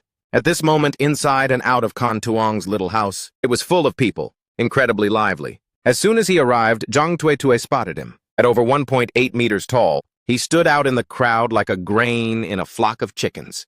Lam Than Tweet still felt a bit embarrassed, but he didn't feel shy at all. He grabbed Lam Than Tweet's arm, telling her to link arms with him. Since they were a legal couple, what did it matter to link arms? He glanced at the person linking arms with him, then withdrew his gaze and said, "Don't drink alcohol with anyone else from now on." His voice, decisive, carried an unquestionable seriousness. Hearing her husband's words, Lam Tang Tweet didn't understand why, nonchalantly looking up at the man beside her. When she saw the undeniable bite mark on his unbuttoned collar, she could also see the scratches that hadn't faded yet. She was stunned for a moment. Could it be that last night after I got drunk, I caused a scene linking it to the morning of wearing his clothes? She assumed her face had become thicker than before, but she still vaguely felt her cheeks flush with embarrassment. He lowered his eyes, seeing those fair cheeks flushing red, secretly wondering, is she feeling shy? Lam Tang Tuet met his probing, suspicious gaze, glaring at him with clear resentment. "What are you looking at?" She pinched his waist hard, saying bluntly, "You are only allowed to look at me." Did you hear me seeing her like this? His thin, sharp-edged lips curved upward into a distinct arc, then glanced at the new outfit she was wearing, withdrawing his gaze to look at the newlyweds who had just completed the ceremony. Every move of the two was caught in the eyes of Jang Tuetue not far away. At this moment, she felt incredibly uncomfortable. Feeling everything Lam Than Tweet had now should have belonged to her. She regretted it. Back then, listening to her family say he was just a hoodlum. With no future, she hadn't continued to cling to him. No matter what, she had no way to give up on a good man like Tran Quoc, whether it's looks or sheer capability. Tran Quoc is head and shoulders above the people she's been meeting at blind dates lately. Whatever it takes, she must win Tran Quoc back. With Tran Quoc's abilities, making sure she gets meat every day and wears new clothes wouldn't be a problem at all. Thinking of this, Jang Tuetue used one hand to adjust her outfit, smoothing back her ponytail, pushing through the crowd toward the couple. With a seductive tone, she said, "Tran Quoc, have some soda." As she spoke, she extended the bottle in her hand toward him. He kept one hand in his pocket, the other draped over the person beside him, his eyes locking onto Jang Tuetue, saying coldly, "You drink it, I'm not thirsty." Just then, some people started making a fuss, demanding to haze the groom. At this crucial moment, the groom pushed the bride out of the shouting crowd. A group of reckless youngsters instantly erupted and the whole courtyard turned into chaos. Seeing this, he immediately reached out to hug his wife tightly, shielding her from the surging crowd, carefully protecting her as they stepped out of the chaotic, noisy throng. After getting out, his deep eyes scanned her once over. "Did anyone bump into you?" Seeing her shake her head, he only then looked away, taking her hand as fair as jade and heading home. But just then, Jang Tutu in the crowd couldn't get out. She felt several hands taking advantage of the chaos to grope her. This left her an unmarried girl both terrified and feeling deeply humiliated. She wanted to escape, but someone had pushed her deeper in. During the scuffle, someone ripped the buttons off her chest, exposing her white inner garment. Both hands clutched her chest in fear, her eyes welling up, not knowing what to do. She tried to find the man she longed for in the crowd, but only then realized he had already hugged Lam Than Tweet and left. In an instant, she felt a sense of collapse, unable to stop herself from screaming. "Tran Quoc, I'm still here." The noise drowned out her cry. Her eyes, Lam Tang Tweet's, wished she could stick permanently to her husband, looking at his clear, sharp features. He was truly handsome. No wonder Jang Tuetue was fawning over him, wanting to be a stepmother to their daughter. Because of this, she wasn't looking at the path, tripped and her body lurched forward. Seeing this, he was quick-eyed and nimble-handed, reaching out his long arm to scoop her slender waist, pulling her into his embrace, frowning coldly. "Watch where you're walking." Pressed against that firm, broad chest, Lam Tang Tweet only now let out a sigh of relief. Luckily, she didn't fall on her face. She ignored her husband's scolding, and as they walked side by side, her eyes remained locked onto him. Meanwhile, after the Kan Tuong house chaos ended and the crowd dispersed, Jang Tuetue's clothes were already torn to shreds. Because there were too many people there, no one admitted to taking advantage of the chaos to mess with her. Even though Jang Tuetue sobbed, among the crowd of spectators, not a single person stepped up to speak a word for her, until her mother got the news, rushing over cursing as she took her away. This story quickly spread throughout the village. Somehow it even reached the ears of Jang Tuetue's fiancé. After he heard about it, he didn't stand up for her but broke off the engagement directly. This became the talk of the village, over tea and snacks for a long time. Several months later, on the day of the new house's roof-topping, more than half the village showed up. He stood on the ladder, personally setting the main ridge beam securely into place. Firecrackers crackled, the red scraps falling like flower petals onto the newly built blue brick walls. The two-story house gleamed under the autumn sun. With bright glass windows, it was the first of its kind in the entire area. This was the first house to have one. He stood in the yard holding their daughter, but his eyes were always searching in the crowd. Tweet, wearing a red sweater, stood in front of the kitchen dishing out food for the workers. The large pot was steaming, stewing the wild boar meat he'd hunted from the mountain the other day. The aroma wafted through the whole village. She was so busy her face was beaded with sweat, her cheeks rosy, occasionally lifting her eyes to look at him. The moment their eyes met, she hurriedly looked away. Lee Diem approached with a bowl, whispering to Tweet, "Sister-in-law, look at his eyes. They're glued to you." Tweet said nothing, but her ears turned bright red. After dark, the workers dispersed one by one. The new house wasn't fully dry, so the family of three still slept in the east room of the old house. Their daughter was soundly asleep in the small bed. He lay on the heated bed, the moonlight streaming in from the window, looking at the person curled up in his arms. Lam, Tweet rested her head on his arm, her soft breathing still carrying the warmth of a busy day. He leaned down and kissed the top of her head. She didn't wake, just burrowed deeper into his embrace. He opened his eyes, staring at the beam stained black by oil smoke on the ceiling. Recalling his past life at this time, he was probably drunk in some gambling den, losing the last coin he had, completely unaware that his wife was at home starving. But now the person in his arms was real and warm. Her steady breathing made him feel that the luck of this life was worth more than all the money earned in his past life combined. The next morning before dawn, I sliced the leftover wild boar meat from yesterday, cracked in 2 eggs, and steamed a bowl. When Tweet carried the baby out, breakfast was already set on the table. After eating, I'm heading to the district. I put a piece of meat into her bowl. The brick factory still has some final payment to settle, and while I'm at it, see if I can find some good wood to make some proper furniture. Tweet nodded, bowing her head to eat, saying nothing. I looked at her, knowing she didn't want me to go but was too shy to say it, so I reached out to pinch her cheek. I'll definitely be back before dark. Tweet glared at me but didn't dodge. After I left, Tweet carried the baby for a walk in the yard. The windows of the new house hadn't been glassed yet, temporarily covered by plastic sheets to block the wind. She stood before it, looking inside through the thin plastic. At the spacious room, it was no longer the pitch-black and filthy look from before. The walls were snow-white, the cement floor level. The sunlight streaming through the window illuminated the entire bright room. She suddenly remembered when she first married and came to live in this very old house. Winter winds blew through, summer rains leaked in, and she'd curl up in the corner of the heated bed, hearing the sound of him drunk kicking the door, terrified until she shook all over. Back then, she thought her life would be like that forever, just enduring day by day, and when she couldn't take it anymore, she'd just die. But now, she looked down at the baby sleeping in her arms, then looked at the brand-new green brick rooms, feeling like she was dreaming. At dusk, he rode the newly bought 28-inch bicycle back, a bundle of wood tied to the back seat, a bag of brown sugar hanging from the handlebars. As he entered the yard, Tweet was sitting with the baby in the sunset glow. The red sweater she wore was dyed warm by the twilight. He stopped the bike and approached, taking the baby, his other hand grabbing hers, leading her into the new house. "Let's check it out."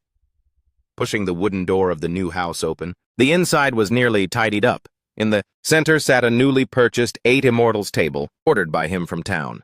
The heated bed in the inner room was also done, with the new mattress he'd brought from the district laid out. Tweet stood at the inner room's door, looking at the window covered with white paper, suddenly remembering something. He whispered, "If we'd had days like this earlier." He didn't let her finish, hugging her from behind, chin resting on her shoulder. "From now on, all our days will be just like this." The daughter in her arms woke up, opening her jet-black eyes. Reaching out her tiny hands. Tweet looked down at her child, her lips slowly curling upward. Opening the window, the sky was completely dark. Far away, someone had lit a lamp, yellow light shining through the paper-covered window pane. Dim yellow light shone through the paper-pasted window, flickering and sparkling. A dog in the village barked twice, then fell silent.